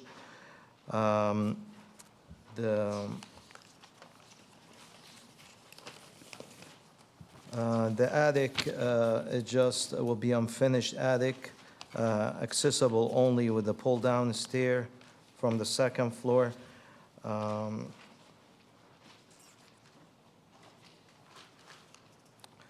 as you see, the design for a house, it's kind of like a moderate design. It's not a big house by any means. It's the normal size we always use for this kind of zone, and actually the square footage is lower than what we use on the R4, where the R4 we use 3220 as the maximum. We are at 3205. As I mentioned, we have 5.5 bedrooms, 6 bedrooms. There is 4 located at the second floor, 1 at the first floor, and 1 in the basement, and also 5.5 bathrooms. That's it. Mr. Sidger, we talked about the fact that we have a deep lot here, and in terms of massing. Correct. The square footage is sort of pushed into the To the depths back of the lot, house. yes. So, at street level, you have something more similar. Could you just talk about that a little bit? Yeah, so as I mentioned, the frontage is only 45 feet 5 inches, and that's a small frontage for this kind of house. I mean, some of these zones we can go to 60 or 65 feet as being the frontage. So given the shape of the lot, that wasn't possible here. So the frontage is kind of small, but the majority of the square footage going toward the back of the house. Does anyone on the board have any questions for this witness? Does anybody in the public have any questions for this witness? Please come forward. This is for questions. Statements will be later if you want to make a statement, just to be clear. So please come to the mic. Do you need to? We just need you to state and spell your name for the record. Stephanie, Stephanie. Last name is Werner, Werner. And your address. 3 Cathay Drive, Kathay Drive. Okay. As the chairman indicated, this is the time for questions of the architect. So if you have a question for the architect, now's the time to ask it. This is not the time for making any comments about the project. There will be a time for that at the end of the presentation. So if you have any questions for the architect, please feel free to ask them now. So if I had a question about how far back and the aesthetics, is that Yeah, appropriate? please ask the question. Yeah, sure. So then I'd like to understand, because the house, we are facing the back. So the back that it's coming into is what we are facing, and right now that's been decimated because deciduous trees have been taken down. So right now, we have aesthetically a very poor view, so we're very concerned about how far back the house is coming, how much in our view it's going to be, how much more of the lot it's going to take up, and what we can expect in terms of what we're going to see visually. From the back of the house to the end of the property line at the back, we have about 88 feet, 88.07 feet. That's how much space we have before we reach the property line. Your house is the house in the back, correct? The back of the... If you're facing the house, Mhm. we're this way. So we're on The right side? Cathay Drive. Oh, If you're okay. facing the house, we're on the right. Okay, I see. So, but as I said, we have 88 feet, .07 as a rear yard setback. And in terms of the code, we're not violating the code in the rear yard setback. The rear yard is 40 feet. That's the code. That's what the code requires. We're almost above double this number. So how much more is it coming back versus like what it is now? The original house was 115.94. And So now, it came back 115 minus 88, 115 minus 88, 27 feet. so you're coming back an additional 27? 27 feet, correct. That's a lot. So what can we expect in terms of what's now going to be in our view, in terms of material that's being used for the house? Like, what are we going to see? We have a 3-bedroom house. This, what you're putting is a 6-bedroom. That sounds very large to me also. But 5 bathrooms this sounds is going to very be a new large. house, so we'll use material like nice hardy, horizontal siding, and board and batt and things like that. But it will be a brand-new construction, so it will be aesthetically more appealing than what's there now. I would just ask the board to consider how large this. Statement Oh, later. sorry. Yeah, Okay. that's okay. Okay, very It's all good. right. So those are my questions. Okay, great. Thank you. Well, thank you. Does anybody else in the public have any questions for this witness? Okay, you're up. Back to you. Okay, next witness, our planner, if we could have him sworn. All right, Mr. Doherty's been sworn in earlier today. He remains under oath, and his qualifications in the field of planning have been placed on the record, and he remains qualified to testify in the field of professional planning. Correct. Thank you. My licenses are still current and good standing. So with that, yes, we are here. Yeah, well, I beat you, yeah, well, it was open source, Rich, so yes. We're here for 46 West Lawn Road, Block 2906, Lot 23. As architect and council indicated in the opening, we're here for two variances.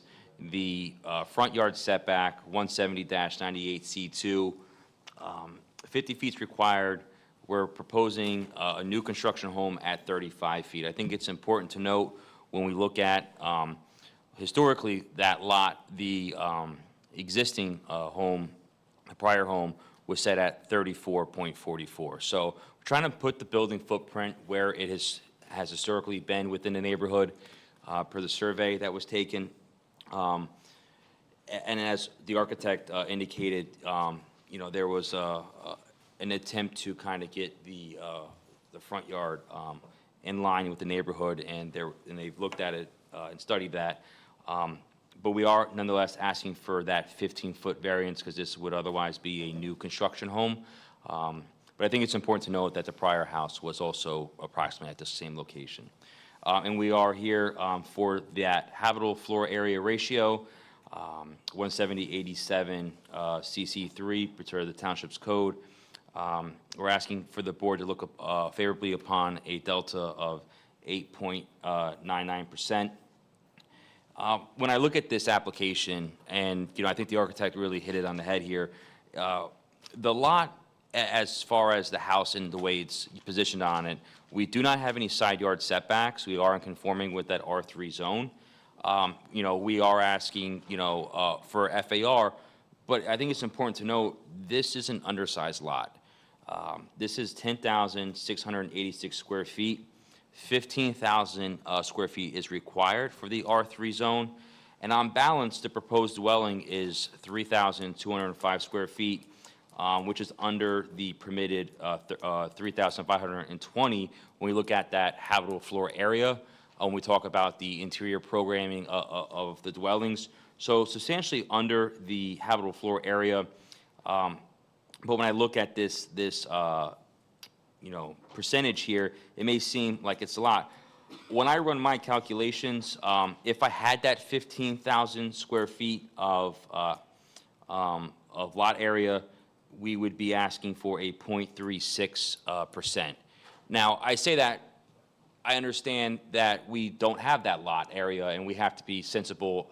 I want to just put on there, from a planning standpoint, when we look at floor area ratio, it's a mechanism designed to scale size and massing the intensity of the lot. Water, sewer, utility, it exists here. Curb cut, it exists here. A prior dwelling existed here. We're not asking for bulk dimensional relief other than that front yard. Again, existed in that condition before. The rear yard and side yards comply. We can park the site. We can accommodate the site and the likes of that. So when we talk about the design, I think the architect really brought this point home here. The massing of this is to the rear. So when we drive down the street in the neighborhood or walk down the street, it's going to look and feel as it should in the predictable neighborhood environment. The front of that house and the side yards are all within compliance. It's the length of that and towards the rear. Again, we're not asking for a rear yard variance here, but that length is where we pick up our massing. And really, if you look at that lot, it's kind of a pizza pie shaped lot. It gets kind of narrow there. And that's kind of where we lose out on that lot area. If we had that 15,000 square foot, we would be asking for a 0.36 delta of a variance here. But from an FAR, this control size, scale, and massing, the intensity here, the site can accommodate this building of this size. The size is appropriate by way of, new modern buildings coming in and houses coming into the township. When you walk, again, down the street, you would never know that this house was a little too big for the lot. But nonetheless, on a balance, we are under on that per habitable floor area. And with that, we're also substantially under what the R4 zone requires, which is 3,220 square feet. So on a balance here, it looks good on paper. That variance, though, seems high, that 899, but it's in relation truly to that undersized nature of the lot, and that massing is really towards the rear.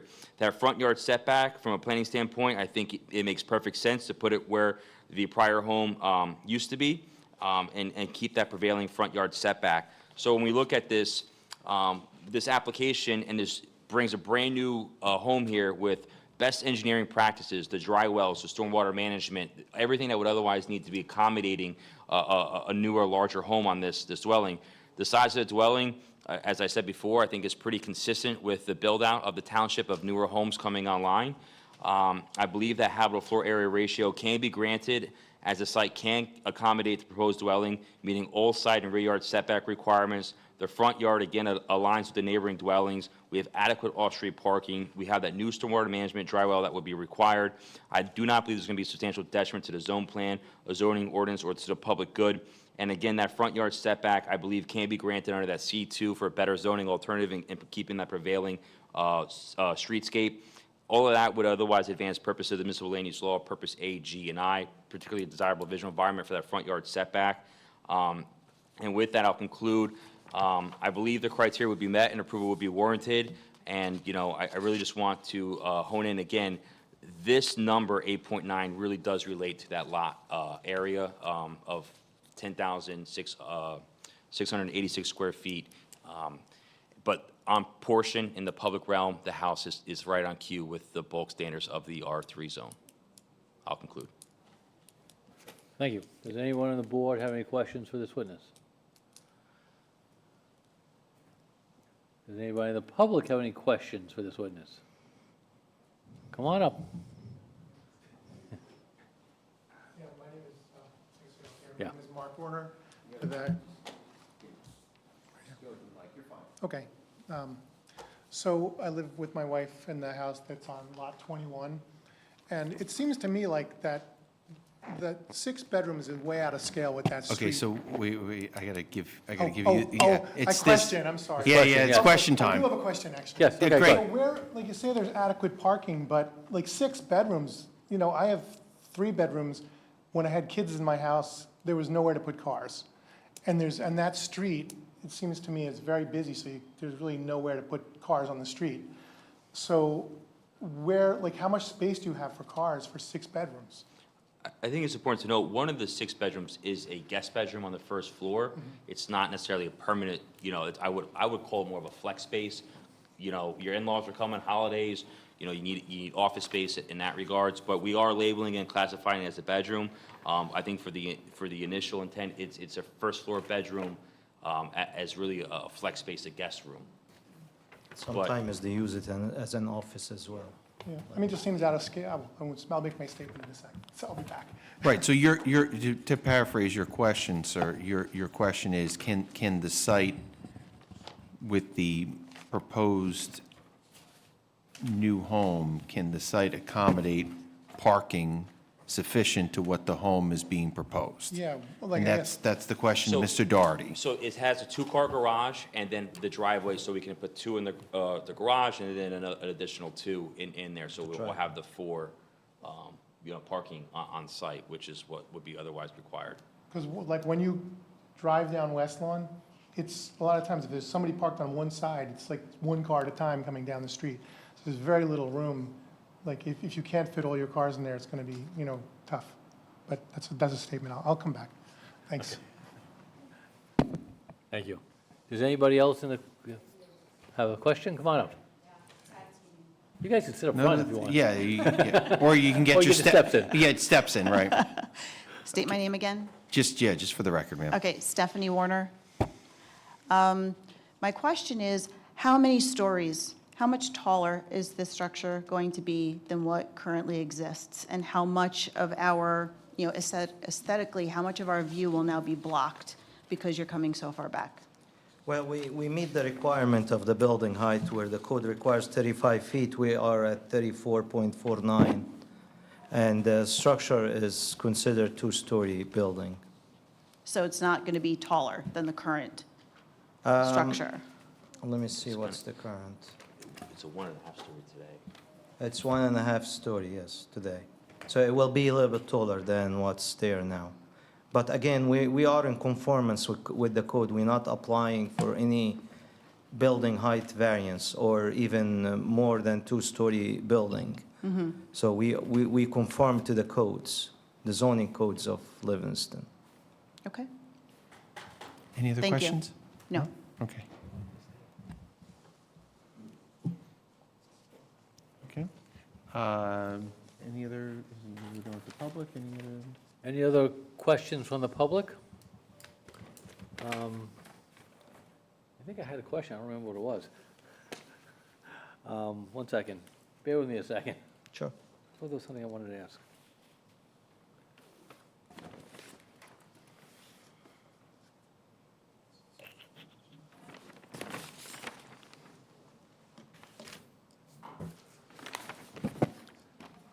I can't think of it offhand.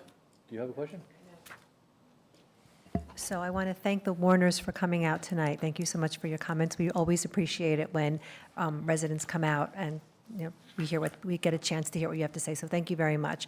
And thank you very much for your presentation. The house, in my opinion, does fit on the lot because, like you said, it is sort of a little bit of an oversized R4, right? And the house does fit. It is a little, we could talk about the roof height, but I think that the house right now, as it stands, it fits because we can consider it, we can look at it as an R4, and it would definitely fit. I am concerned, like now you brought up the roof height, we can talk about that. Maybe you would consider lowering it just a tad? Yes, that's actually a possibility, yes. We don't actually have to go with that height. We can maybe taper the roof down a little bit. Okay. Maybe 2 feet more. That would be great. 1'6", something like that. And then also, Right, Mr. so Can we try for the two? let me just get Yeah. that on the record. Commit to Yeah. the two, because you got to write a resolution. Can we get that out in the record and make that a condition of approval? Right, so why don't we let Mr. Yeah, give him a Cedra second to use think. his, why don't we let Mr. Cedra use his slide rule and make sure that Yeah. what he's, about the Yeah, it is reduction. possible to be lowered by 2 feet. Okay, so just for the record, and then we'll go back to Ms. Khan, that you, Skolnick, you would agree on behalf of the applicant as a condition of approval that the roof line would be lowered by approximately 2 feet to reduce the massing of the house? I'm going to just double check with my architect. He said, Yes, okay. it is possible. Great. yes. Thank- Okay. Go down from 34.49 To 32.49. Great. Thank you, thank you. And then the other comment, so there were, I'm not sure I quite understood, the trees are decimated, were trees pulled out, were they cut down? No, we Well- can't, Yeah, yeah. we no, can't. no, I'm just, Yeah. so I'm assuming that the trees were cut down. So I don't know if you have your landscape plan yet, but you might consider putting up some new, maybe some green giant arborvitae to provide a blockade between the two homes. Those grow pretty quickly. We would do some border landscaping as a condition. You know, we could agree to produce a landscaping plan Right, as a so this way the condition. Warners don't have, they'll, in a couple of years, it'll, I'm sorry, what's your house number, so I can make sure? Thank you. The lot 21. Lot 21. So we could work with the designee of the board to do that and consult with the neighbors as well. Right, yeah, no, so as a condition of approval, you'd agree to work with board professionals, board and township professionals with regard to landscaping enhancement. Correct. We do agree. Great. thank you. I remembered my question. good. There's a staircase going from the back left of the house out to the yard, and that won't be used as a separate entrance for a apartment or anything else, correct? Just Correct, confirming. yeah, it's just an access to the house. Right, okay. We like to dot a few i's and cross a few t's. Okay. Does anybody on the board have any other questions, or would anybody like to make a statement? Or if you're comfortable, or you want to say anything, or feel free. Oh, now it's a little different, wait. There's a whole procedure now. sorry. So, because it's now time for a public comment, I'm just going to swear you in. Do you swear, do you swear affirm and tell the truth for the zoning board tonight? I do. All right, and you're Mr. Warner, you've been identified before, so go ahead, Mr. Warner. I just feel like the house is out of scale with the neighborhood. Really, I don't know how many six-bedroom houses, other than one new one that was just built on a lot, a much bigger lot, that could handle that. I feel like this lot, as they keep saying, is very small. Why would you buy a very small lot and then plan to put a very big house there? Like, that doesn't seem logical to me. If I was going to build a house, I'd buy a lot that was appropriately sized and build the house I want. So I feel like it's just not in scale with everything else. I think they're all three-bedroom houses mostly. You know, there may be a couple that have been adjusted over time, but, you know, that's it. So that's my statement. All right, thank you. Thank you, Mr. Warner. Anybody else? Mrs. Warner, Yeah. okay. Oh, you could have sat up front. Now, they're getting their steps in. All right, Mrs. Warner, thank you. Do you swear affirm and tell the truth for the zoning board tonight? I do. All right, Mrs. Warner's been before us, put her name on the Many record times before, so go before. ahead, make your Yes. comment, ma'am. Thank you. So I just wanted to say two things. One, that I just think it's a shame that so many of the trees, were cut down, and that, is a shame that none were spared.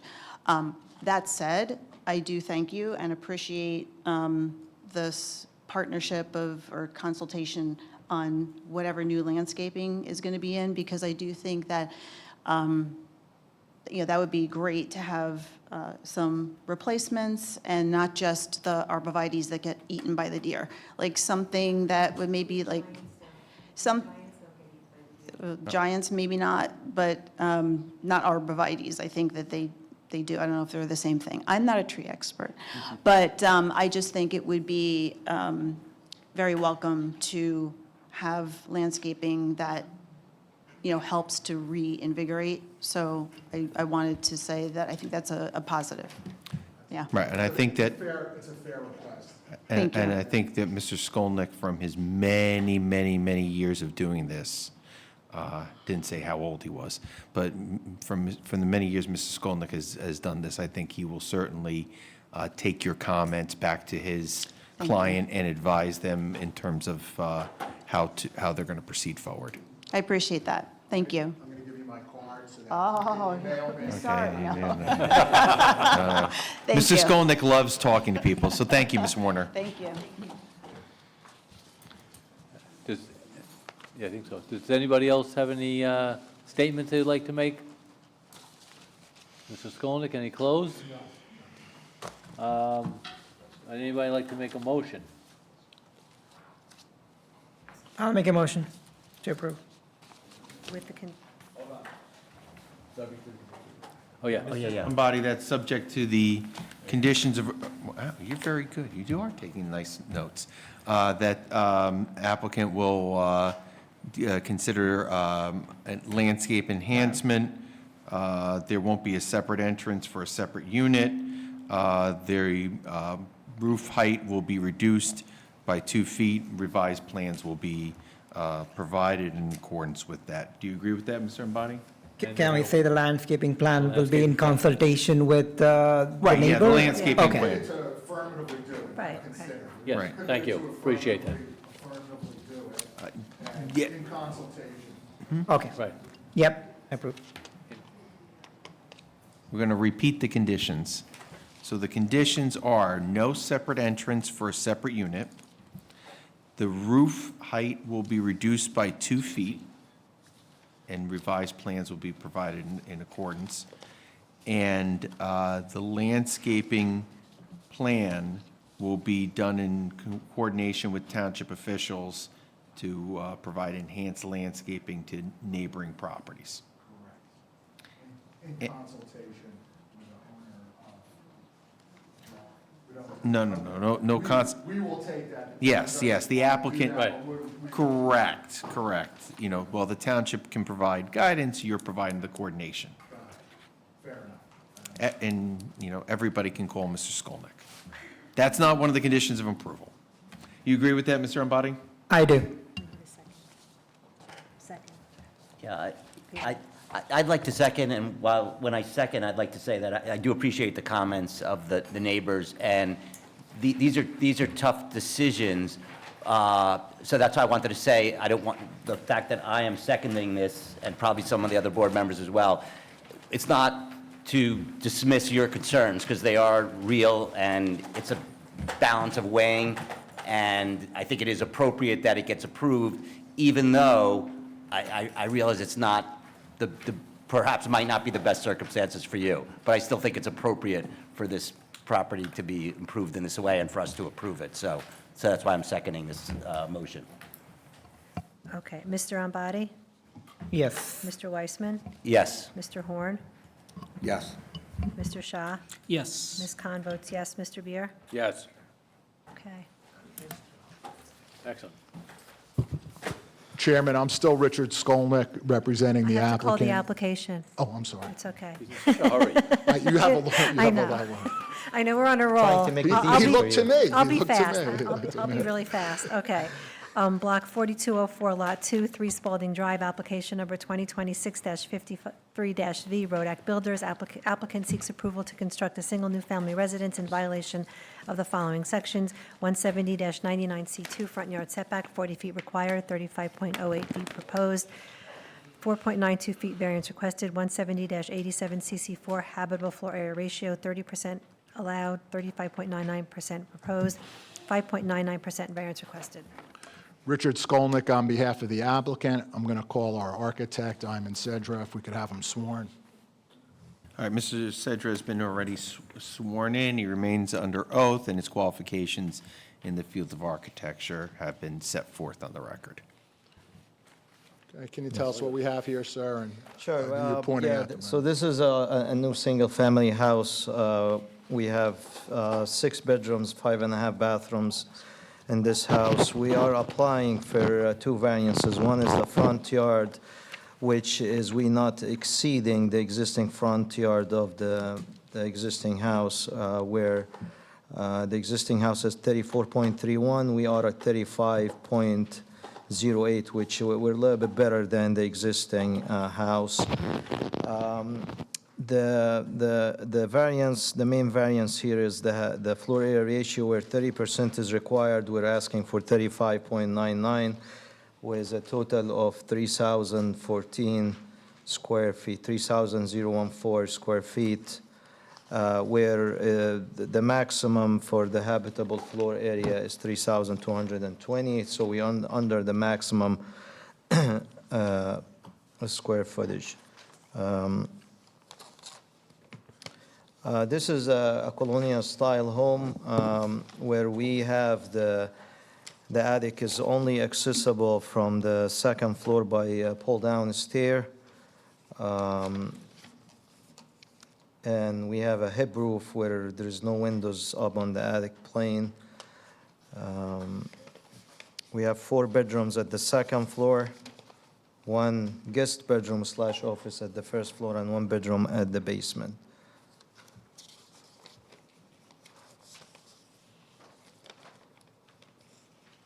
Okay, we're below the maximum height here.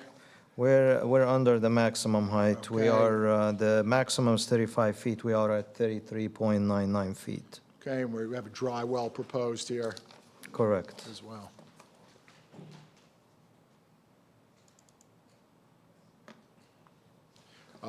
We're eliminating some side yard setback deviations that are existing conditions. Is that accurate, sir? Correct. So the side yard, the existing side yard was 6.64, which is non-conforming to the code, where it's 10 feet is required. We're meeting now the 10 feet, which we are at 10.16. feet as a side yard. Also, we are eliminating the aggregate side yard where the existing house is 18.89. The proposed is at 21.24. So we have some modest So we- improvements, C2 type criteria, some Exactly. modest improvements in that regard. Yep. In addition to the aesthetics of a new house and a new project. And you've been out there, there's Yes. a three other houses Yes. right nearby, under construction, it appears. Yep. Those are similar in size to Similar what in we're size and proposed here. scale. Yep. Anything else, sir? No, I'm good. Does anyone on the board have any questions for this witness? Does anyone in the public have any questions for this witness? Back to you, Counselor. Okay, we're going to call our next witness, our planner, Alexander. Mr. Doherty has been sworn in, he remains under oath, and he has been qualified in the field of professional planning. So we're going to accept him once again, Chair, as a professional planner, Yes, correct. even though he hasn't testified in the past 5 minutes, but we'll accept it. Okay, Mr. Doherty, your observations on the main variance here from a planning standpoint? Yeah, the big one is obviously the habitable floor area ratio. 30% is allowed. We're asking the board to look favorably upon 5.99%. When we look at this application as well, we have that front yard setback of 40 feet required, 35.8 is proposed. You know, again, similar to the prior application, it's pretty much an existing footprint as what was there originally. It's a 4.92 foot variance requested. That's the delta here. The lot, here, Lot 2, Block 4204, on 3 Spalding, it's an undersized lot, 8,370 square feet is what exists out there today. Proposed where the 9,375 square feet is the requirement for the zone. The proposed dwelling on a balance here is 3,014 square feet, which is under the permitted 3,220 square feet for that habitable floor area, which I think on balance is important. Much like the prior application, our dimensional variances are in check, rear yard, side yards, and the like. We believe the front yard's appropriate. The setback, again, aligns with the neighboring dwellings on Lot 1 and 3 on either side of us. This new development, if you will, of the site eliminates existing deficiencies, side yard setbacks of 6.64 feet, and the aggregated side yard setback of 18.89 to conforming conditions. So, is on a balance, we are giving a little bit more light air and open space to our adjacent neighbors with this new proposed construction than what was prior there. We are, as the council and the architect indicated, we are an entire foot below the permitted height for the zone. This project will also bring with it best engineering practices by way of stormwater management and dry wells, where currently out there today there are none. The size of the dwelling is, from my understanding and my research, is pretty consistent with the neighboring dwellings. Lot 5, that is a 3,125 square foot home, and Lot 8 is 2,977. To reiterate, the proposed dwelling that we're asking the board to look favorably upon is 3,014. So we're kind of right in the middle here on a balance. Looking at those existing conditions, looking at the built environment, there's 3 larger homes under construction right now on Spalding. I believe those addresses are number 1, 4, and 6. So within our immediate area, we are, again, 3 Spalding Drive. So on the D4, the habitable floor area ratio, I believe it can be granted as the site can accommodate that. Again, we are bringing a newer home, alleviating those existing side yard setbacks, meeting the rear yard requirements as well. The front yard, again, aligns with the neighboring dwellings. We'll have the adequate off-street parking, new stormwater management and dry wells, and best engineering practices. I do not believe there's going to be a substantial detriment to your zone plan. in your ordinance or the public good. The front yard setback variance, I believe, can be granted under the C2 criteria for better zoning alternative in keeping, again, with that predictable built environment and neighborhood pattern. This project would advance purposes A, G, and I of the municipal land use law.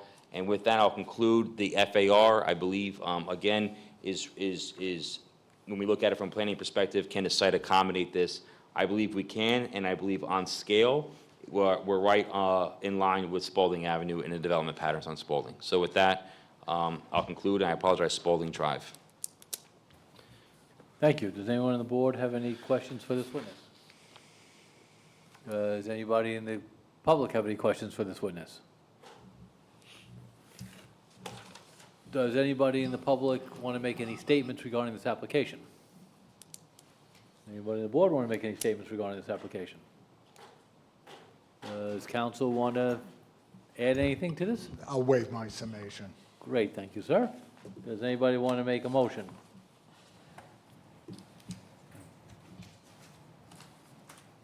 I'll make a motion to approve.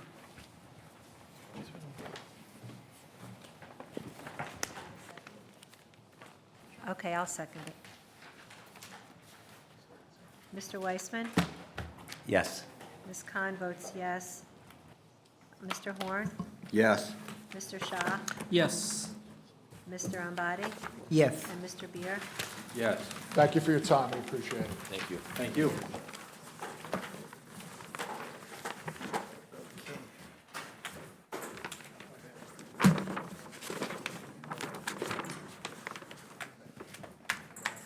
Weissman and Khan, we're getting there. Okay. Block 2503, Lot 8, 320 East Cedar Street, application number 2026-38-V, Hitesh Bathija. Applicant seeks approval for a new single-family house in violation of the following sections: 170-87 CC3, habitable floor area ratio, 21% allowed, 30.26 proposed, 9.26% variance requested. Okay, so you're here on behalf of the applicant, correct? Yes, I am. Okay, and why don't we get you sworn in and get going on it, Sure. okay? Do you swear firm, tell the truth for the zoning board tonight? I do. Okay, can you please state and spell your name for the record? Yes, my name is Ritu Sohal, R-I-T-U, last name S as in Sam, O-H-A-L as in Larry. Okay, and you're testifying tonight in the field of architecture, correct? Yes. And I believe you've been qualified before this board in the past, right? Yes, I have. Okay, because you look, everybody on the sort board. of, everybody sort of looks the same after a while.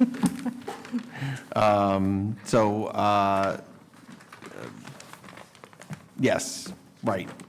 I forgot. Okay, Was on- you're on the other yes. side. Okay, so just, why don't we have your qualifications on very briefly for the board? It's getting, it's your proximity, it's causing me off. Go ahead. I'm a registered architect in the state of New Jersey. And you've, schooling, NJIT.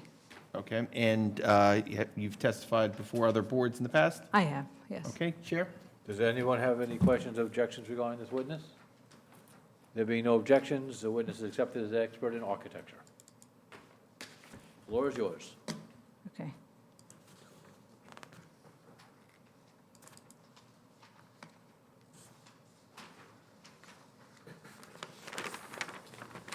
I'm speaking on behalf of a family who is simply trying to make a small undersized lot work for their growing family. The Batijas moved into Livingston about 5 years ago, and at that time I helped them with their current house that they're living in, renovating that house to create an additional bedroom and kitchen, and that sufficed the needs of their family at that point in time. As their family is growing and they're realizing that they need more space for their kids to play, and also they have aging parents who want to be part of the lives of the grandkids, so they would be visiting them as well. So keeping those two things in mind, they want to build a new house. So we are proposing to demolish the existing house and create a new house that will fulfill the needs of the family. We are, so,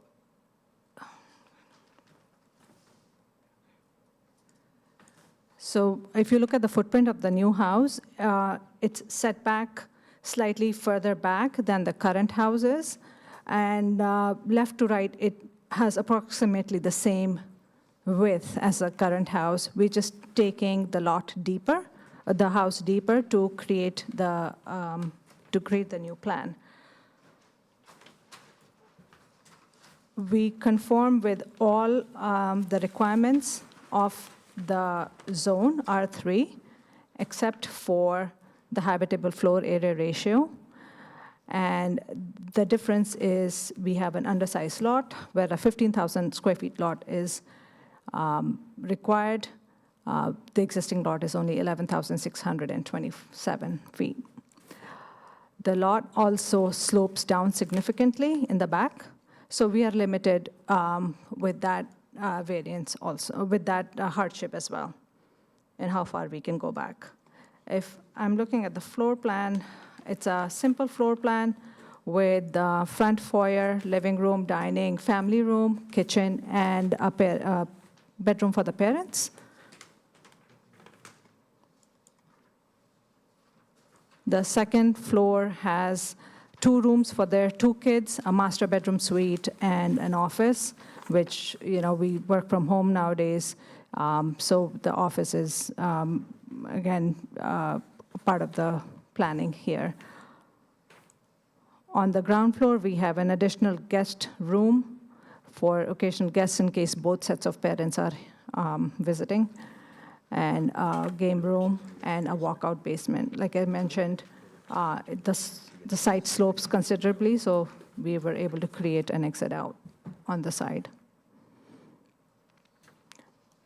So because we are only requesting a variance of 9.7%, we feel we will generate a home that is appropriate for this lot size and also conform to the characteristics of the community of Livingston. And the house will fit in well with all the new homes going on. I also want to state that we will not be taking down any mature trees when we do this extension.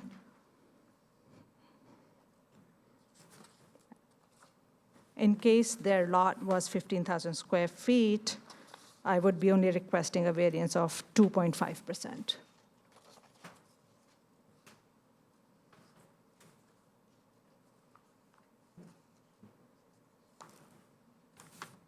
Does anybody on the board have any questions for this witness? The attic access, how do you propose attic access? So the attic will be accessed through the laundry room? Through a pull-down stairs? Through a pull-down stair, yeah. Got it.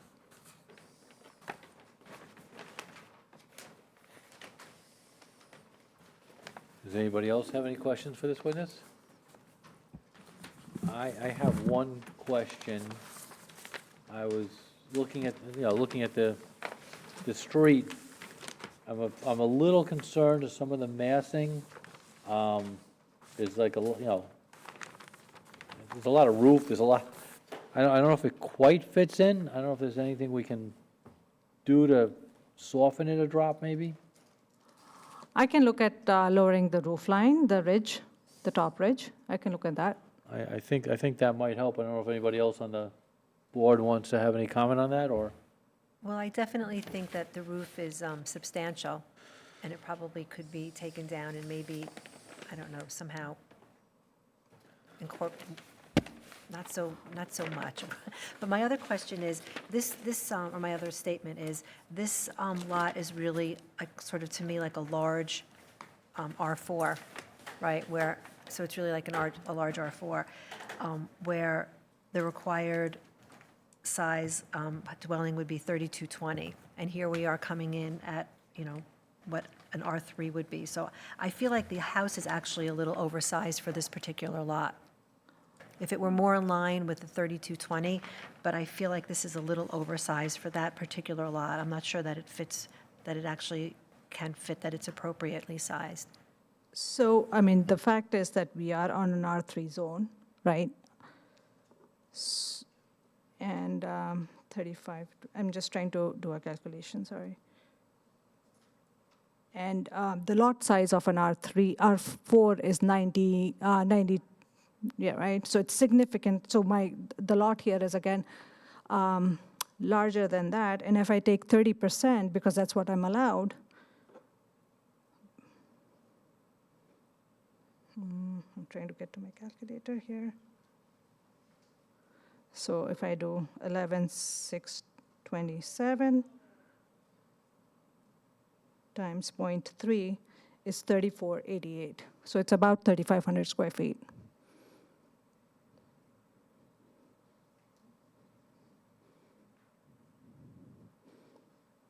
Does anybody else on the board have any questions?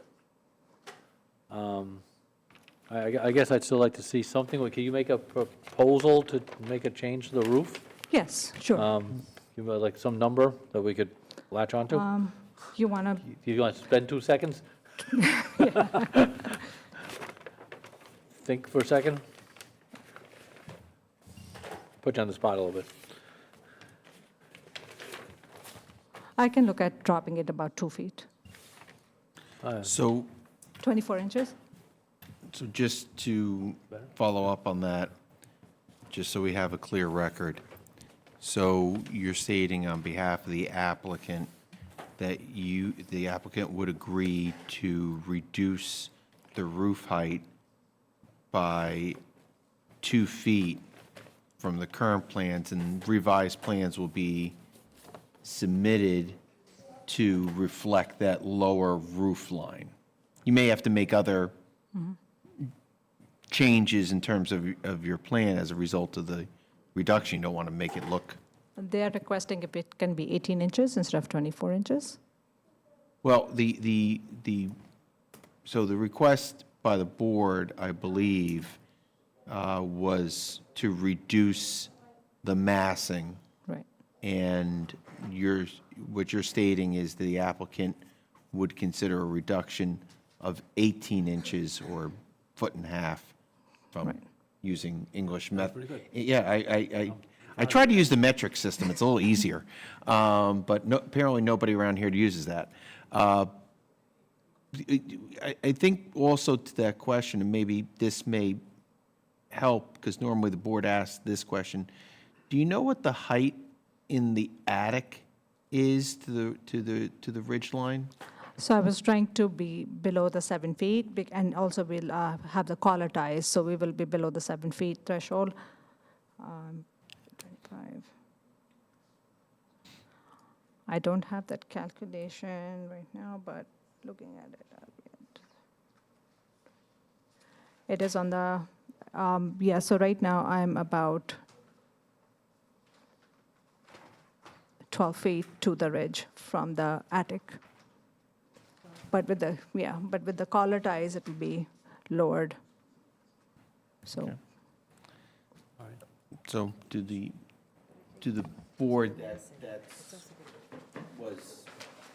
the question was what would be the reduction, and we had thrown out the 2-foot number, but based upon the conversation you had over the distance with your client, that it would be, the request would be to keep it at 18 inches. 18 inches, yes. Okay. But I think the real issue here is the amount of roof, rather than, I mean, the height, it definitely needs to come down, and I think the attic height needs to come down more as well, because that's basically the height of a regular room. So I think the attic height needs to come down more, but it really is the issue of the overall size of the roof. I mean, it's a typical shed roof with 2 dormers. So you may be feeling that. Right, but you're on a small lot, and therefore that height makes it a much bigger looking structure on a small lot. As you said, right, you're in an undersized lot. Because you have that excess height, it makes it look even bigger. You're already right. You're already, as rightly say, you're asking for the variance for the habitable square foot ratio. Right. But then because the roof is so high, you make it. It looks a lot bigger on the lot. So the width of the house is approximately the width of the house that sits on it today. I'm not talking about the width, I'm talking Right. about the height of the And roof. that is what is dictating the height, because when the roof lines come in, You could design it differently. I mean, I think you're hearing the board Okay, so you saying want us that to we're not reduce comfortable with the size of with- the roof. okay. So are you comfortable if I reduce the roof height by 18 inches? No, I think maybe what you should do is look at this again and look at the attic, the height of the height of the attic as well. And then also the size and massing of the roof, because as Mr. Horn just stated, it's really, because you are keeping it the same side yard setbacks, it's very tall and skinny house on an undersized lot. So it gives the illusion of being a very, very oversized house. And that's why I said it doesn't seem like it's an appropriate size for that lot, because it gives the impression of being extremely oversized. Because the roof line is really sort of the majority of the house. Why don't- we can- and we're- yeah. And to be fair to you and the applicant, I think, Yeah. based upon the comments that have been made by the board, maybe it would be a good idea to maybe take a moment to talk about it directly with your client, because you're kind Yeah. of communicating by telegraph here.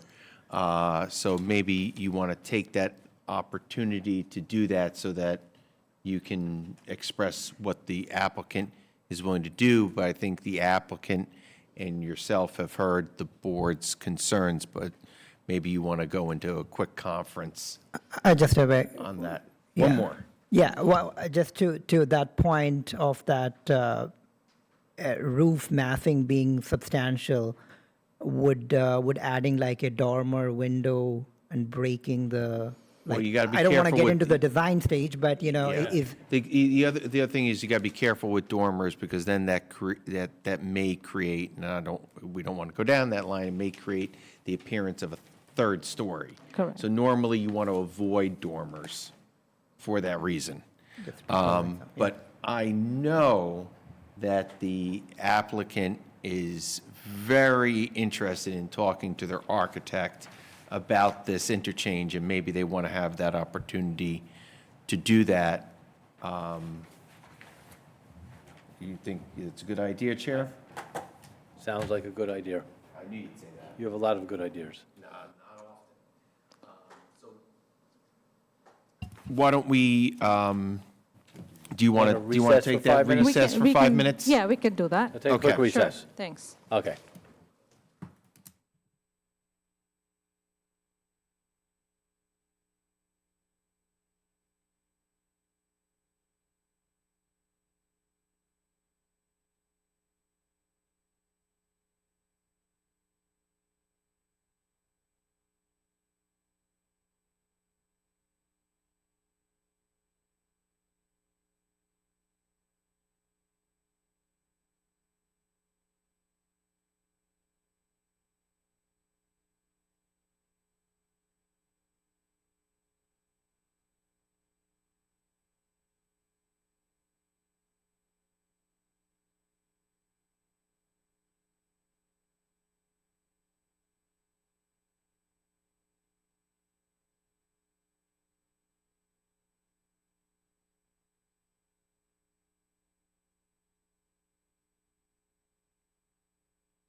Of course, of course. No worries, no worries. All right, we are back in session. Thank Okay. you. Thank you for giving us that opportunity. Of course. So we've discussed, and we will reduce the height of the attic and the roof line. We'll bring it down by 2 feet and reduce the massing that way. Do we need So- new plans? Do we need new plans? We don't, you do. Yeah, Yeah, yeah. I will submit fresh drawings. So just, Chair, just through you, just to be clear, the reduction in the height is going to result in a reduction of the actual attic space. Correct. As well. Correct. So it's an overall reduction of 2 feet. So the new attic height at the ridge line would be The ridge approximately. line, approximately 8 feet, and the collar ties will be at about 6 feet. Okay. All right. Does that make sense But the to height the of the board? house goes from 35 feet to 33 feet. 33 feet, yes. Okay, great, thank you. You'll work on reducing the massing of the roof. Yes. Okay. Does anybody in the public have any questions for this witness? Does anybody in the public want to make any statements regarding this application? Does anybody on the board want to make any statements? Can I just go back, and I'm trying to help the applicant here. Can we go back to the front view? Correct me if I'm wrong on some of the concerns that the other board members have. Because you have the front door and double front doors, and then it looks like a large window, and the front doors with the window above, that's usually the appearance of like a double height entry foyer.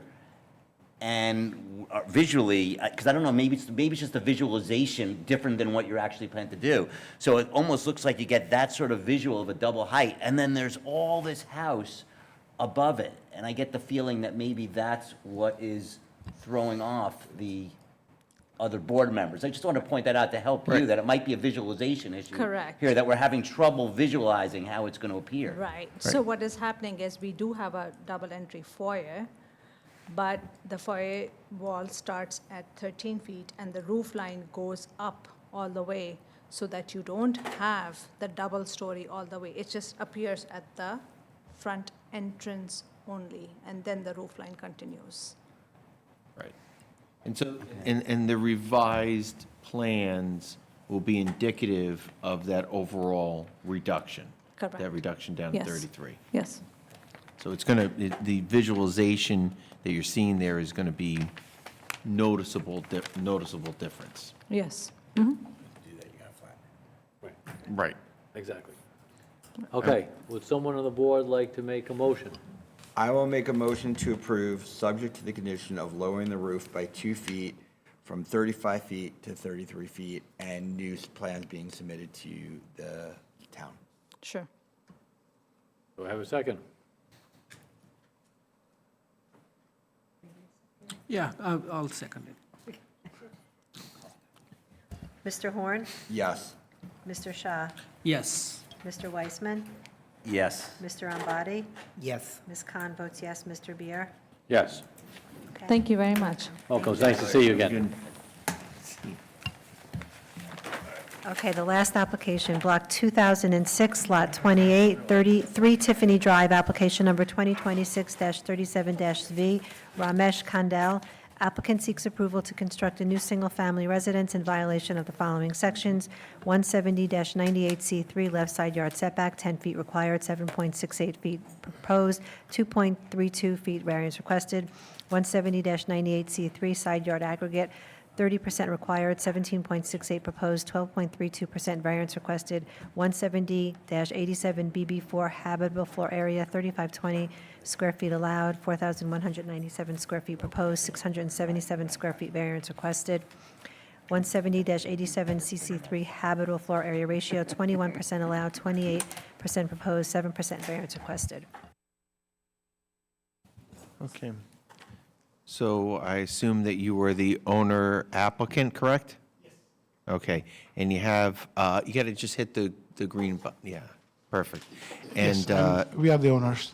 okay, and you have a couple of professionals here to testify on your behalf, and we're gonna proceed with swearing them in and have them testify on your behalf? That's right, yeah. Okay, very good.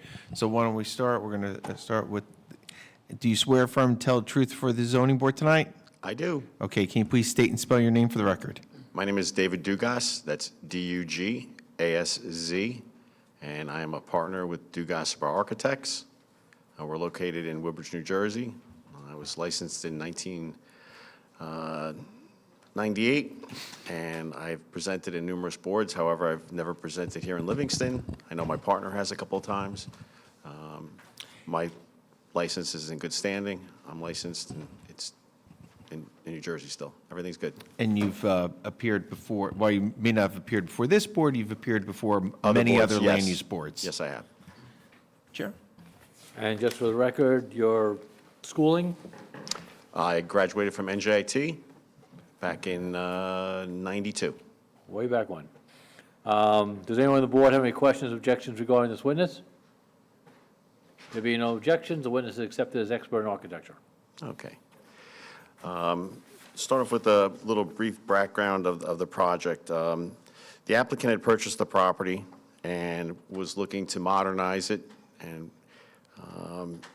he had some stipulations with the way it was designed. He would like to use the Vastu method of designing the home, which is a principle in his religious beliefs, which dictates proportions, lines of sight, circulation patterns, where items could be located within each floor. And that was something that was a main driver of the design. The home is 80 foot 4 1/4 inches, which, once again, that's because that's through Vastu, by 40 foot 7 inches deep. It includes a finished basement. On the first floor, there is a front porch, an entry foyer, double height, which opens into a living room, a kitchen, and a dining room to the left, a full bath to the right, a guest bedroom, a home office, and a puja room / prayer room. Attached to that is a 2-car garage and a rear covered porch. On the second floor, there are 3 additional bedrooms with ensuite baths and walk-in closets. It also includes a laundry room, which from past testimony, that's where we'll have our pull-down stair that will feed into the attic. We're coming to you for variances that include the minimum side yard. We have the engineer here. You know, the property is pie-shaped, so as we come forward, it narrows a little bit, and that helps trigger some of the variance. Also, once again, due to the proportions of the space itself and the needs of the rooms and the way it was designed through Vastu, the house became a little longer than would normally be. There's also a double height space in the living room, and one of our variances, or both of the variances related to the habitable floor area, was affected by that. Based on my calculations sitting here and hearing the testimony while I was doing it, we're looking at approximately like 1.7 for the floor area ratio. So right now I believe we're at 7, so we'd be closer to 5.3 if you remove those double height spaces out of it. We calculated the whole floor area based on the way that Livingston calculates it to the exterior walls. So that is the long and short of it. The home itself, from an exterior standpoint, we went through different modifications. The homeowner was looking for a more modern appearance. He wanted a home that would stand out a little bit different, but it was a design decision that he felt the neighborhood can handle. So it's a little bit different, a little modern as far as some of the materials being used, vertical wood siding, and probably some metal panels, but it's something that he really liked the appearance of, and we were striving to achieve for him. That's it. Okay, does anyone on the board have any questions for this witness? Go for it. Yeah, I'm just, I'll just deal with this, well, both the square footage and the encroachment. First of all, this is beautiful. I love this rendering. So I don't know how much it was you, the architect. Love it. It's beautiful. He did it. He did it. He works for Google, so. Oh, He used so AI I to love help it. generate. I'd love to have one of these. That's the first part. The second part is, we would have to need a justification. I'd like to see such a beautiful home. I think it's beautiful, but that could fit and not encroach on the neighbors, and be within the size that the law governs. Sometimes there's exceptions because it's because of particular property constraints. But here, you almost have a perfectly zoned property. Usually we're looking for the property doesn't really fit because it's in this big zone, but this property is unique. This property seems to me it's not unique. It's not a corner. It's right off the corner, but the typical lot size requirements are 100 by 150, and you're right about 100 and 150. So The property is, can I Yeah, sure, interject a little bit? I believe the property is a little bit of a pie-shaped piece, and I had spoken to the engineer who had prepared the site plan. Yeah. And if the lot was square, we would be meeting the 10-foot, so we'd meet the 10-foot, we'd still be missing the combine of 25, but we would make the 10 and 10. But I'll let him testify to Yeah, that. but just, as a square, but the zoning minimum requirements, actually, it's a rectangle of 150, so this is probably, I'm not sure, like, I see the back's 120, the back is just about 106. 107, 106.9, Yeah. and the minimum is 100 wide, and in the front, I think it's 125, and the minimum is, again, 100. And then if we look at the depth, so it's not really a square, the depth is 150, so it is a little short. So I'll give you that, a little short, but it's pretty close, 145.55 versus 150, so. But I'm once ju- again, I'll let the engineer discuss that, but I do believe that if it was a square property, so one of the hardships is that it's pie-shaped. But if it was a square property, and we had the frontage that met that, we would be meeting the 10 on each side. Once again, I will let him testify to that. Okay. Sorry about that. Oh, you got it. I just That's want to, okay. because he's the one that prepared it, he knows, he can read it quicker than I can. Okay. Okay?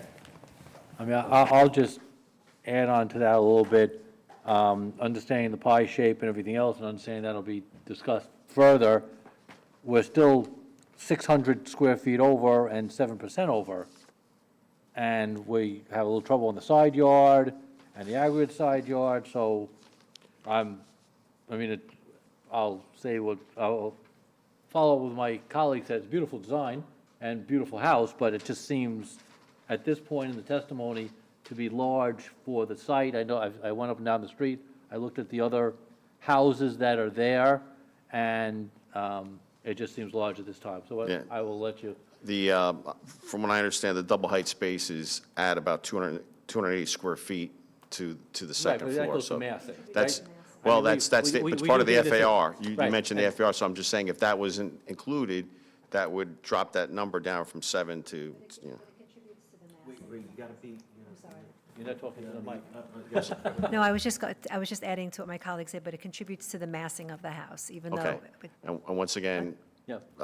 I mean, it's not a rationale behind it, but we used the Vastu method, and some of the things became elongated because there were a couple of ratios that had to be met, and you could pick from them, but they were all difficult. We actually went through several of them. There's been designing for quite some time, and this was the closest to kind of bring things into conformity. Not saying that's a legal rationale, I'm just saying it was a religious purpose that he had Understood, yeah. stipulated into the design of the home. Hold on, you can't talk. No, you have to be sworn in. Okay. Just. So just to kind of say, I think what some of my colleagues have said, right? I get the pie shape of the lot. Okay. The fact of the matter is, the minimum lot area for Zone 3 is 15,000 square feet, however that has arrived. Yep. And you're at 14,980. So I think we could say you have a full-size lot, and yet you're asking to go 20% above the habitable square footage for that home. Even if I take your 280 out, which I don't, but I did the math. Okay, It's still 11% over. No, I right? hear you. So you have a full-size lot. The pie shape to me is irrelevant because you're still, from a square footage, a full-size lot, and you're asking to go significantly over the square footage for that lot. I understand. And Okay. I think you're hearing the board has concerns on that. I understand. I mean, I was trying to absorb some of the other testimony from previous cases to see where we lined up, but I will let the engineer give testimony, if that's okay? That'd be great, yeah, of course. Can I just ask one, it's sort of for you, because are you, the whole, and I understand, you were trying, if I understand correctly, you're trying to fit the difficulties of fitting it in is because of particular measurements to conform with religious aspects. Yes. So my question is, which I don't think, and maybe it's for my attorney as well, when I read the definition of hardship, are you claiming that that's part of what you're claiming as hardships? Because I just want to understand our legal ramifications. The I only don't way think you it is, can- but I'm asking if The that's only the way case. you can claim a C1 hardship Right. is based upon the physical aspects of the property, to say, and I think that that's sort of where. Well, a little bit of the pie shape adds to that. I'm not saying it's a Right. hard line, but it's, it does, if that was squared off and the property was proper by 100 by 100, once Right. again, I'm going to But let the- him testify. But the client's predilections towards certain sizes, shapes, measurements, that's not a hardship, that's a particular choice under the law. Agree. what I I'm want to just trying to clarify. explain Okay. Right. explain the Thank you. concept. All right, so we're going to proceed with the engineer, right? Thank you. Before we, Oh, yes. you're right, thank you. Yeah. Does anyone in the public have any questions for this witness? Questions, okay. Come on up. All I right, so. understand there's an engineer who might be answering some of those questions, okay. Exactly, I'll find out who's more of a specialist as we go on. Oh, what's All our- right, we so need we- your name, Okay, my name is Michael H. Glassman. And address, right? I live at 29 Alcott Drive in Livingston. My father is Jerry M. Glassman, the owner of 1 Tiffany Drive, the house next door. I'm a New Jersey attorney at law, and I have power of attorney from my father to represent him. That's fine. Okay. You're a member of the public. You can go ahead and ask your questions.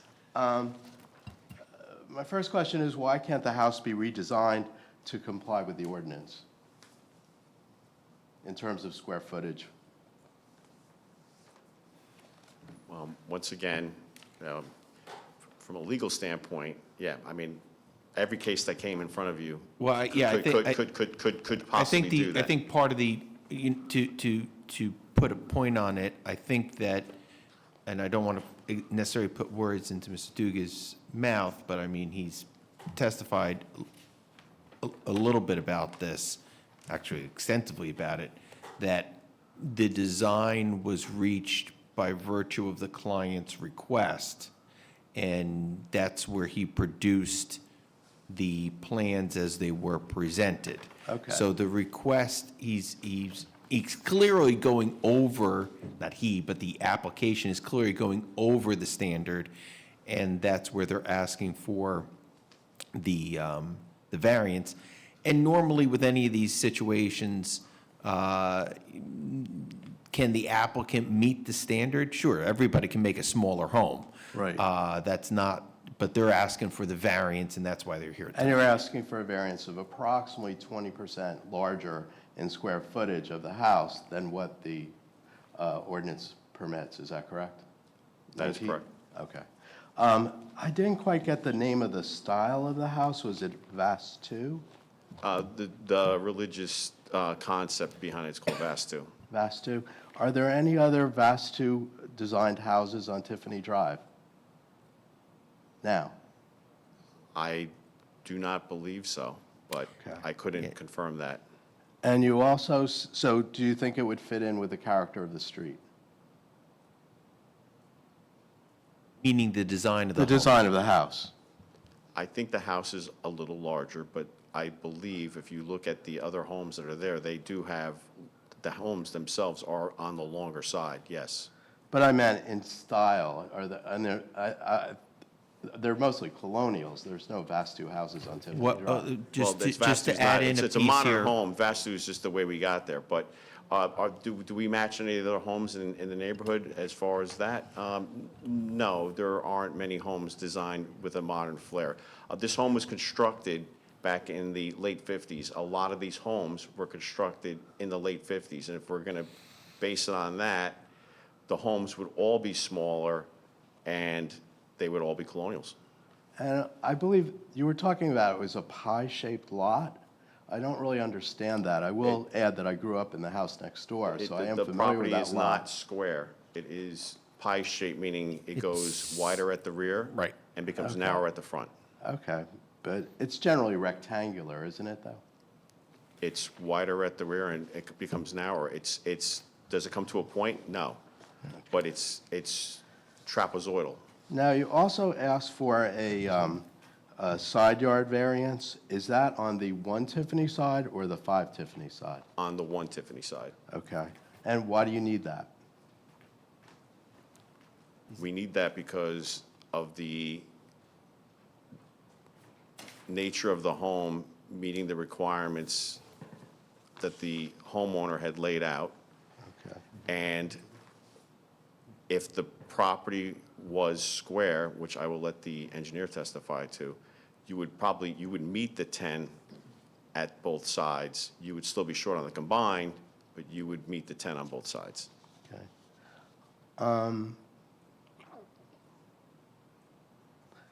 Are there any other houses in that area on Tiffany Drive that are comparable in size?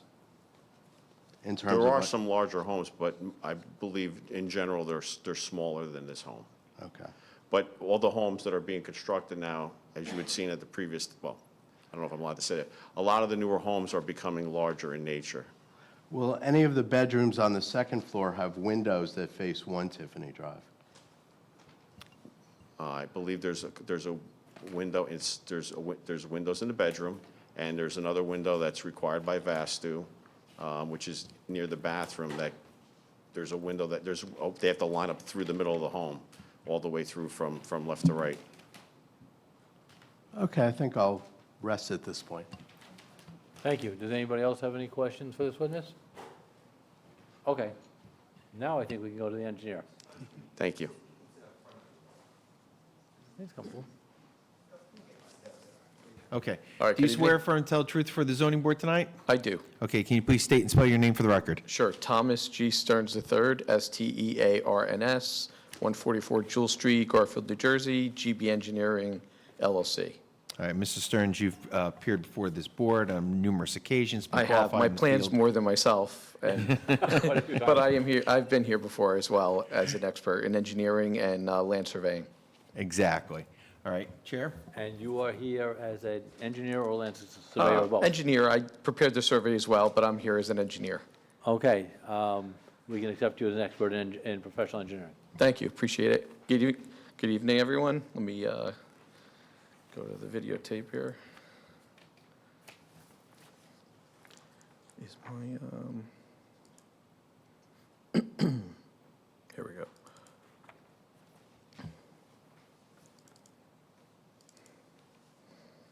Okay, here we go.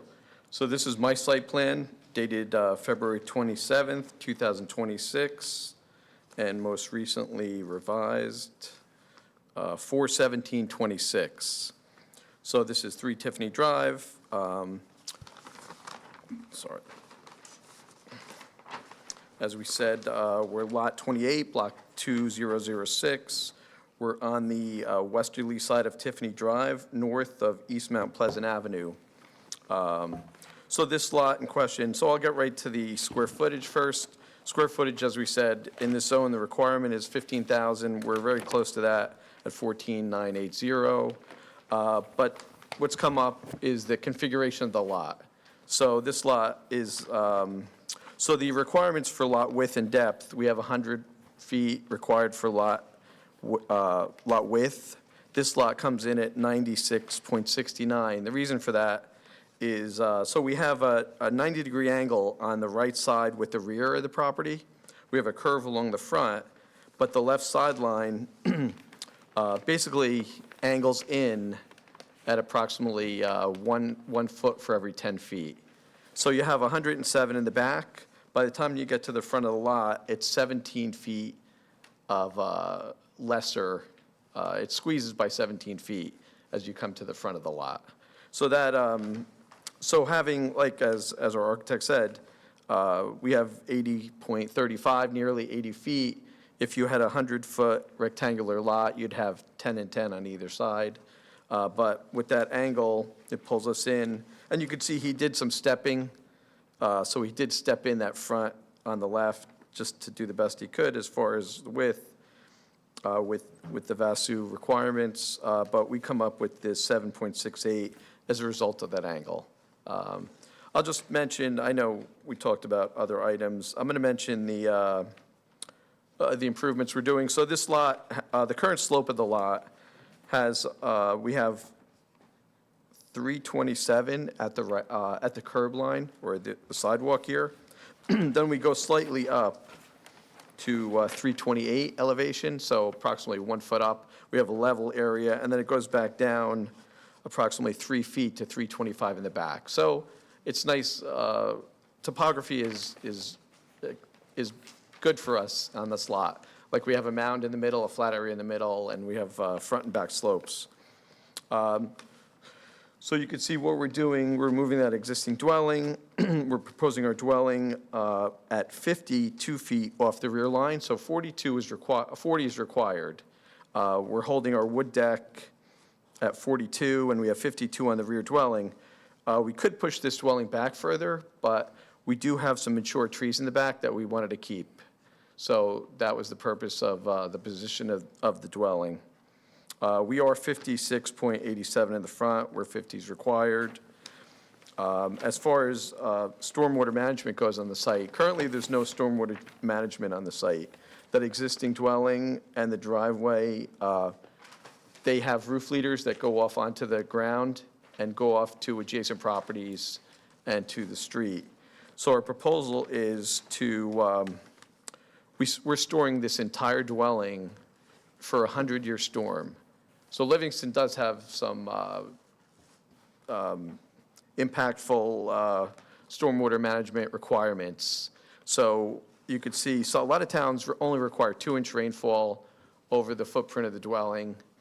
This is 6 inches of rainfall over that entire footprint of that dwelling. So we're going to remove that whole dwelling footprint from any runoff requirements. All that runoff is going into the ground, and we have 3 seepage pits in the front yard, so you can see.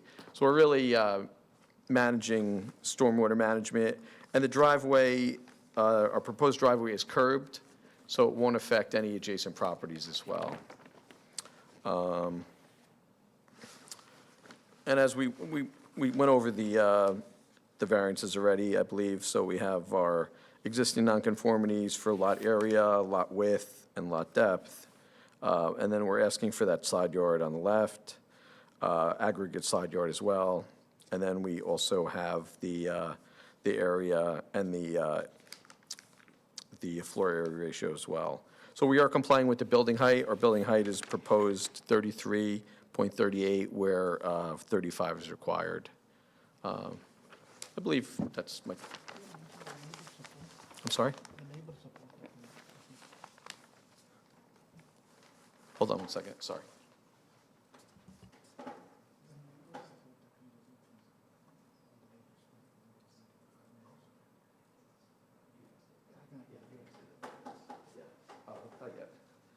So I believe that sums up my testimony. If anyone has any question for me, we're going to have the applicant speak as well, but if you have any questions first. Does anyone on the board have any questions? Yeah, I have one. Do you have the approximate measurement of the width of the lot at the point at which you're seeking a variance for the 7.68? I do, yes. So I calculated that at Let me see, so it is, hang on one second.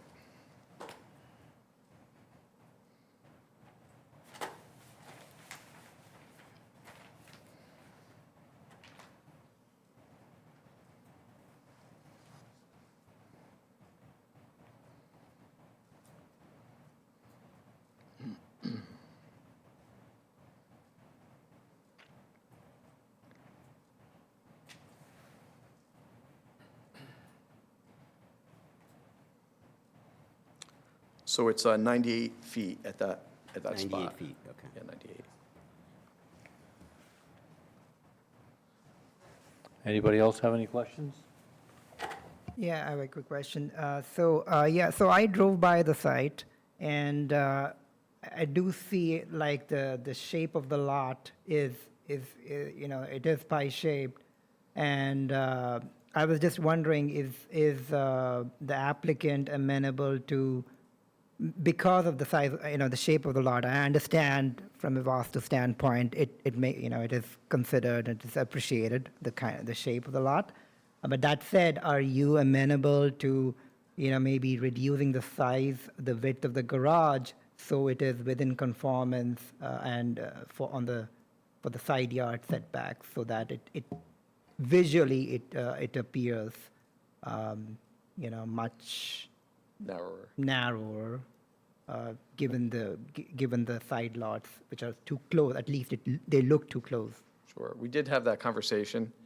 Maybe we could have some testimony from the architect can describe what he would do, or I don't know if we want to take 5 minutes maybe? Or should we have? Before Go you ahead. do, I would just like to make a Yeah, comment. sure. To me, this house is just too big for this piece of property. It's way too big, and I don't believe that it fits into the neighborhood. It's beautiful. It's an absolutely beautiful home, and I think that every detail has been tended to, and I appreciate the beauty of it. I really do. It's a beautiful home, but I do not believe that this house actually fits on that size lot. That's how I feel. Sure, we appreciate that. I concur with my colleague. As I said before, you're 20% over the habitable square footage on a full-size lot, and that's more than I can get my head around. No, we appreciate your comments. Yeah. Do you want to talk for 2 minutes? Yeah, we'd or- like to talk for 2 minutes, yes, please. Please, go ahead. Thank you. Take a quick break.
Okay, we're back in session.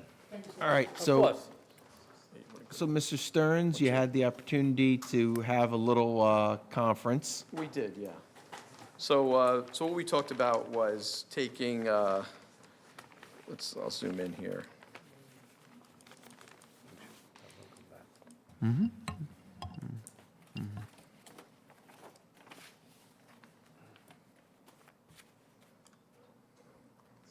Okay, all right, here we go. So our plan is to take 2'6" off the garage. So we're going to take 2.5 feet off the garage. And then we're going to take another 3 foot in, this is the width of it. And then another 3 foot in width off the dwelling, 2 stories high. So, so that's going to get, I'll tell you what our side yard setback is going to be. So it'll be 5.5, right? So it's still, I'm sorry, Mr. Stearns, you're doing math. I'm going to let you, Yeah, sure. Never So bother somebody when they're doing math. Our side yard setback on the left side would be 13.8. Almost double what it is. okay, so it would still be a 2-car garage. It would still be a 2-car garage. Okay. So, but yeah, well, they'll breathe in. Right. They'll get little Mini Coopers. So there's going to be a reduction there and then a reduction in another section. Yeah, so this section right here, so if you could see up there, right here, we're going to take 3 feet out of this section, the width of it. Okay. Are you shifting the house or are you still the 7.6 feet to the left? So we're going to pull the house to the right. So we're going to actually pull so the garage will actually, so let's do that. So what we're going to do is we're going to take 2.5 off the garage.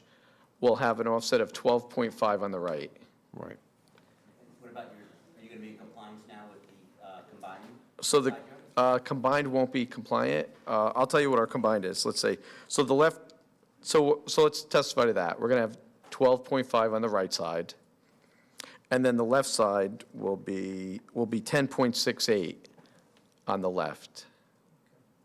So combined, hang on, rate plus 12.5. Yeah, it's going to be 23.18, where 29.18 is required. Okay. So we're shy 6 feet of the combined side yard All setback. right, so as a result of these changes, there's going to be some, I think you would agree with me, there would be some notable differences in what you're presenting to the board in terms of those variances and the actual site plan, and obviously, to some degree, I'm not an architect, but I'm assuming there's going to be some architectural, Layout, because we try to, yeah. some architectural adjustments. Yes. Okay, so with that in mind, what the board would normally do, and it's up to you, Chair, and I know board members may have comments, but if you're going to offer those changes, I think it would be best for those changes to be provided between now and a future board date, so that the board would have time to digest those and the town. But I understand what you're suggesting by saying my word, shaving the application down a bit. So, Understood, I think that would be the better course, because when we do this at a meeting, it's also, when we're talking about just reducing the height of a roof, like we did with a couple of these applications, that's one thing. Now we're talking about the actual width of a building. I think that's more substantial, that we have to have a better view of that with, whatever the revisions are. Understood. Yeah, and I would say I would want to see, as I said before, I assume these changes will also bring down the habitable square footage of the home, but I need to see those revised plans before I can give an opinion. Right. The height, we comply with the height, so the height won't change, but the square footage will. But I was just going to actually say exactly what my colleague said, is that I'm assuming that there will be a reduction in the habitable floor area. Yeah, it's Right. going to take out, Yeah, quite a bit. it's going to take out 180. Because you did hear our comments, so Yeah, you understand It's how going to take 180 square feet out of the home. 180? Yeah, the house is 32 foot deep, a couple inches. We're taking out 3 feet, so three. I And then would we're also taking stuff out of the garage. But once again, I don't think, well, we still have to look at it, but yes, the FAR will be reduced I would by just, at least 180 square feet. I would just reiterate for your consideration, right, that I clearly was struggling with a 20% over the habitable square footage. So when you redo these plans, just take that into your view and account. I will second that. I'm gonna third it, but I'm gonna add, and I'm probably the strictest on this, I just want to have you to have as much feedback as you can. I feel the law is the law, and it has this number. And sometimes we have double lots, and that's a good reason, or it's a particular location of the site, and that's why we go over square footage. But there's got to be a good reason, and so far to the testimony to date, I haven't heard a good reason. So far, I am not inclined to vote for a foot over. I don't believe in the ish or de minimis unless it's combined with other factors that should make us warrant varying the law that's on the books. So I'm saying that again, because I love the house. I'd love for you to find the property where it fits and do it. So I'm trying to be helpful here, not to be antagonistic. I want you to understand that. And I think this is just something for you all to take back. I know, Mr. Stearns had offered those numbers, but obviously this is some additional color, some additional commentary that you may want to take back and take into consideration. You've also heard some comments, some concerns raised by, questions raised by the public person. So, other things to take back between now and the next board meeting to consider. Which I believe is September 22nd, Ms. Hollis? September 22nd, which would give you a little bit of time to get your, balance it out and So, plans. yes. Ms. Glassman, I'll explain it to you in a second. I just want to know if I can get notice. There's no more Well, we're notice. gonna, I'll explain it to you. This is the notice. September 22nd. To September 22nd, that's it.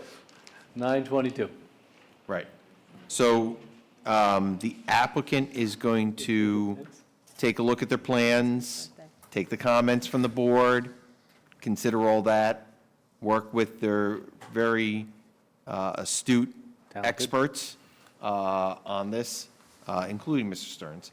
And then they will come up with whatever those revisions are. You have to make sure, I know Mr. Stearns and Ms. Dugas knows this, but you have to provide it to the town within a certain time frame so they have enough time to review it and put it through the process there. As far as Mr. Glassman is concerned, as a member of the public, there won't be any other actual mailed notice for this application. This is the notice, what we're saying right now, September 22nd.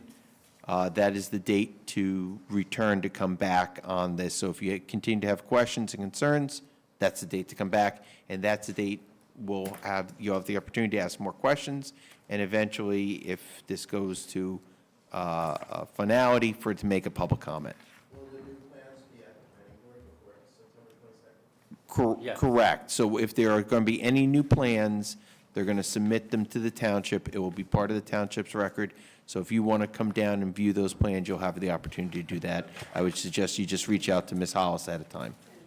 At least 10 days beforehand, they should have them, and you can contact Ms. Hollis's office, and they will tell you when you can come down and see them. And I just want to say, as delicately, I implore you to really take into account what we've set up here today so we can, do something positive with the application in September and not have to re-adjourn it, because when we do that, it's costly for you, it's, time for us. So I really hope that you go back and take a look at what we said and come back with something that, is positive. Thank you. Great, thank you. Good luck. Enjoy the rest of your summer. And motion to adjourn? Agreed. Approved.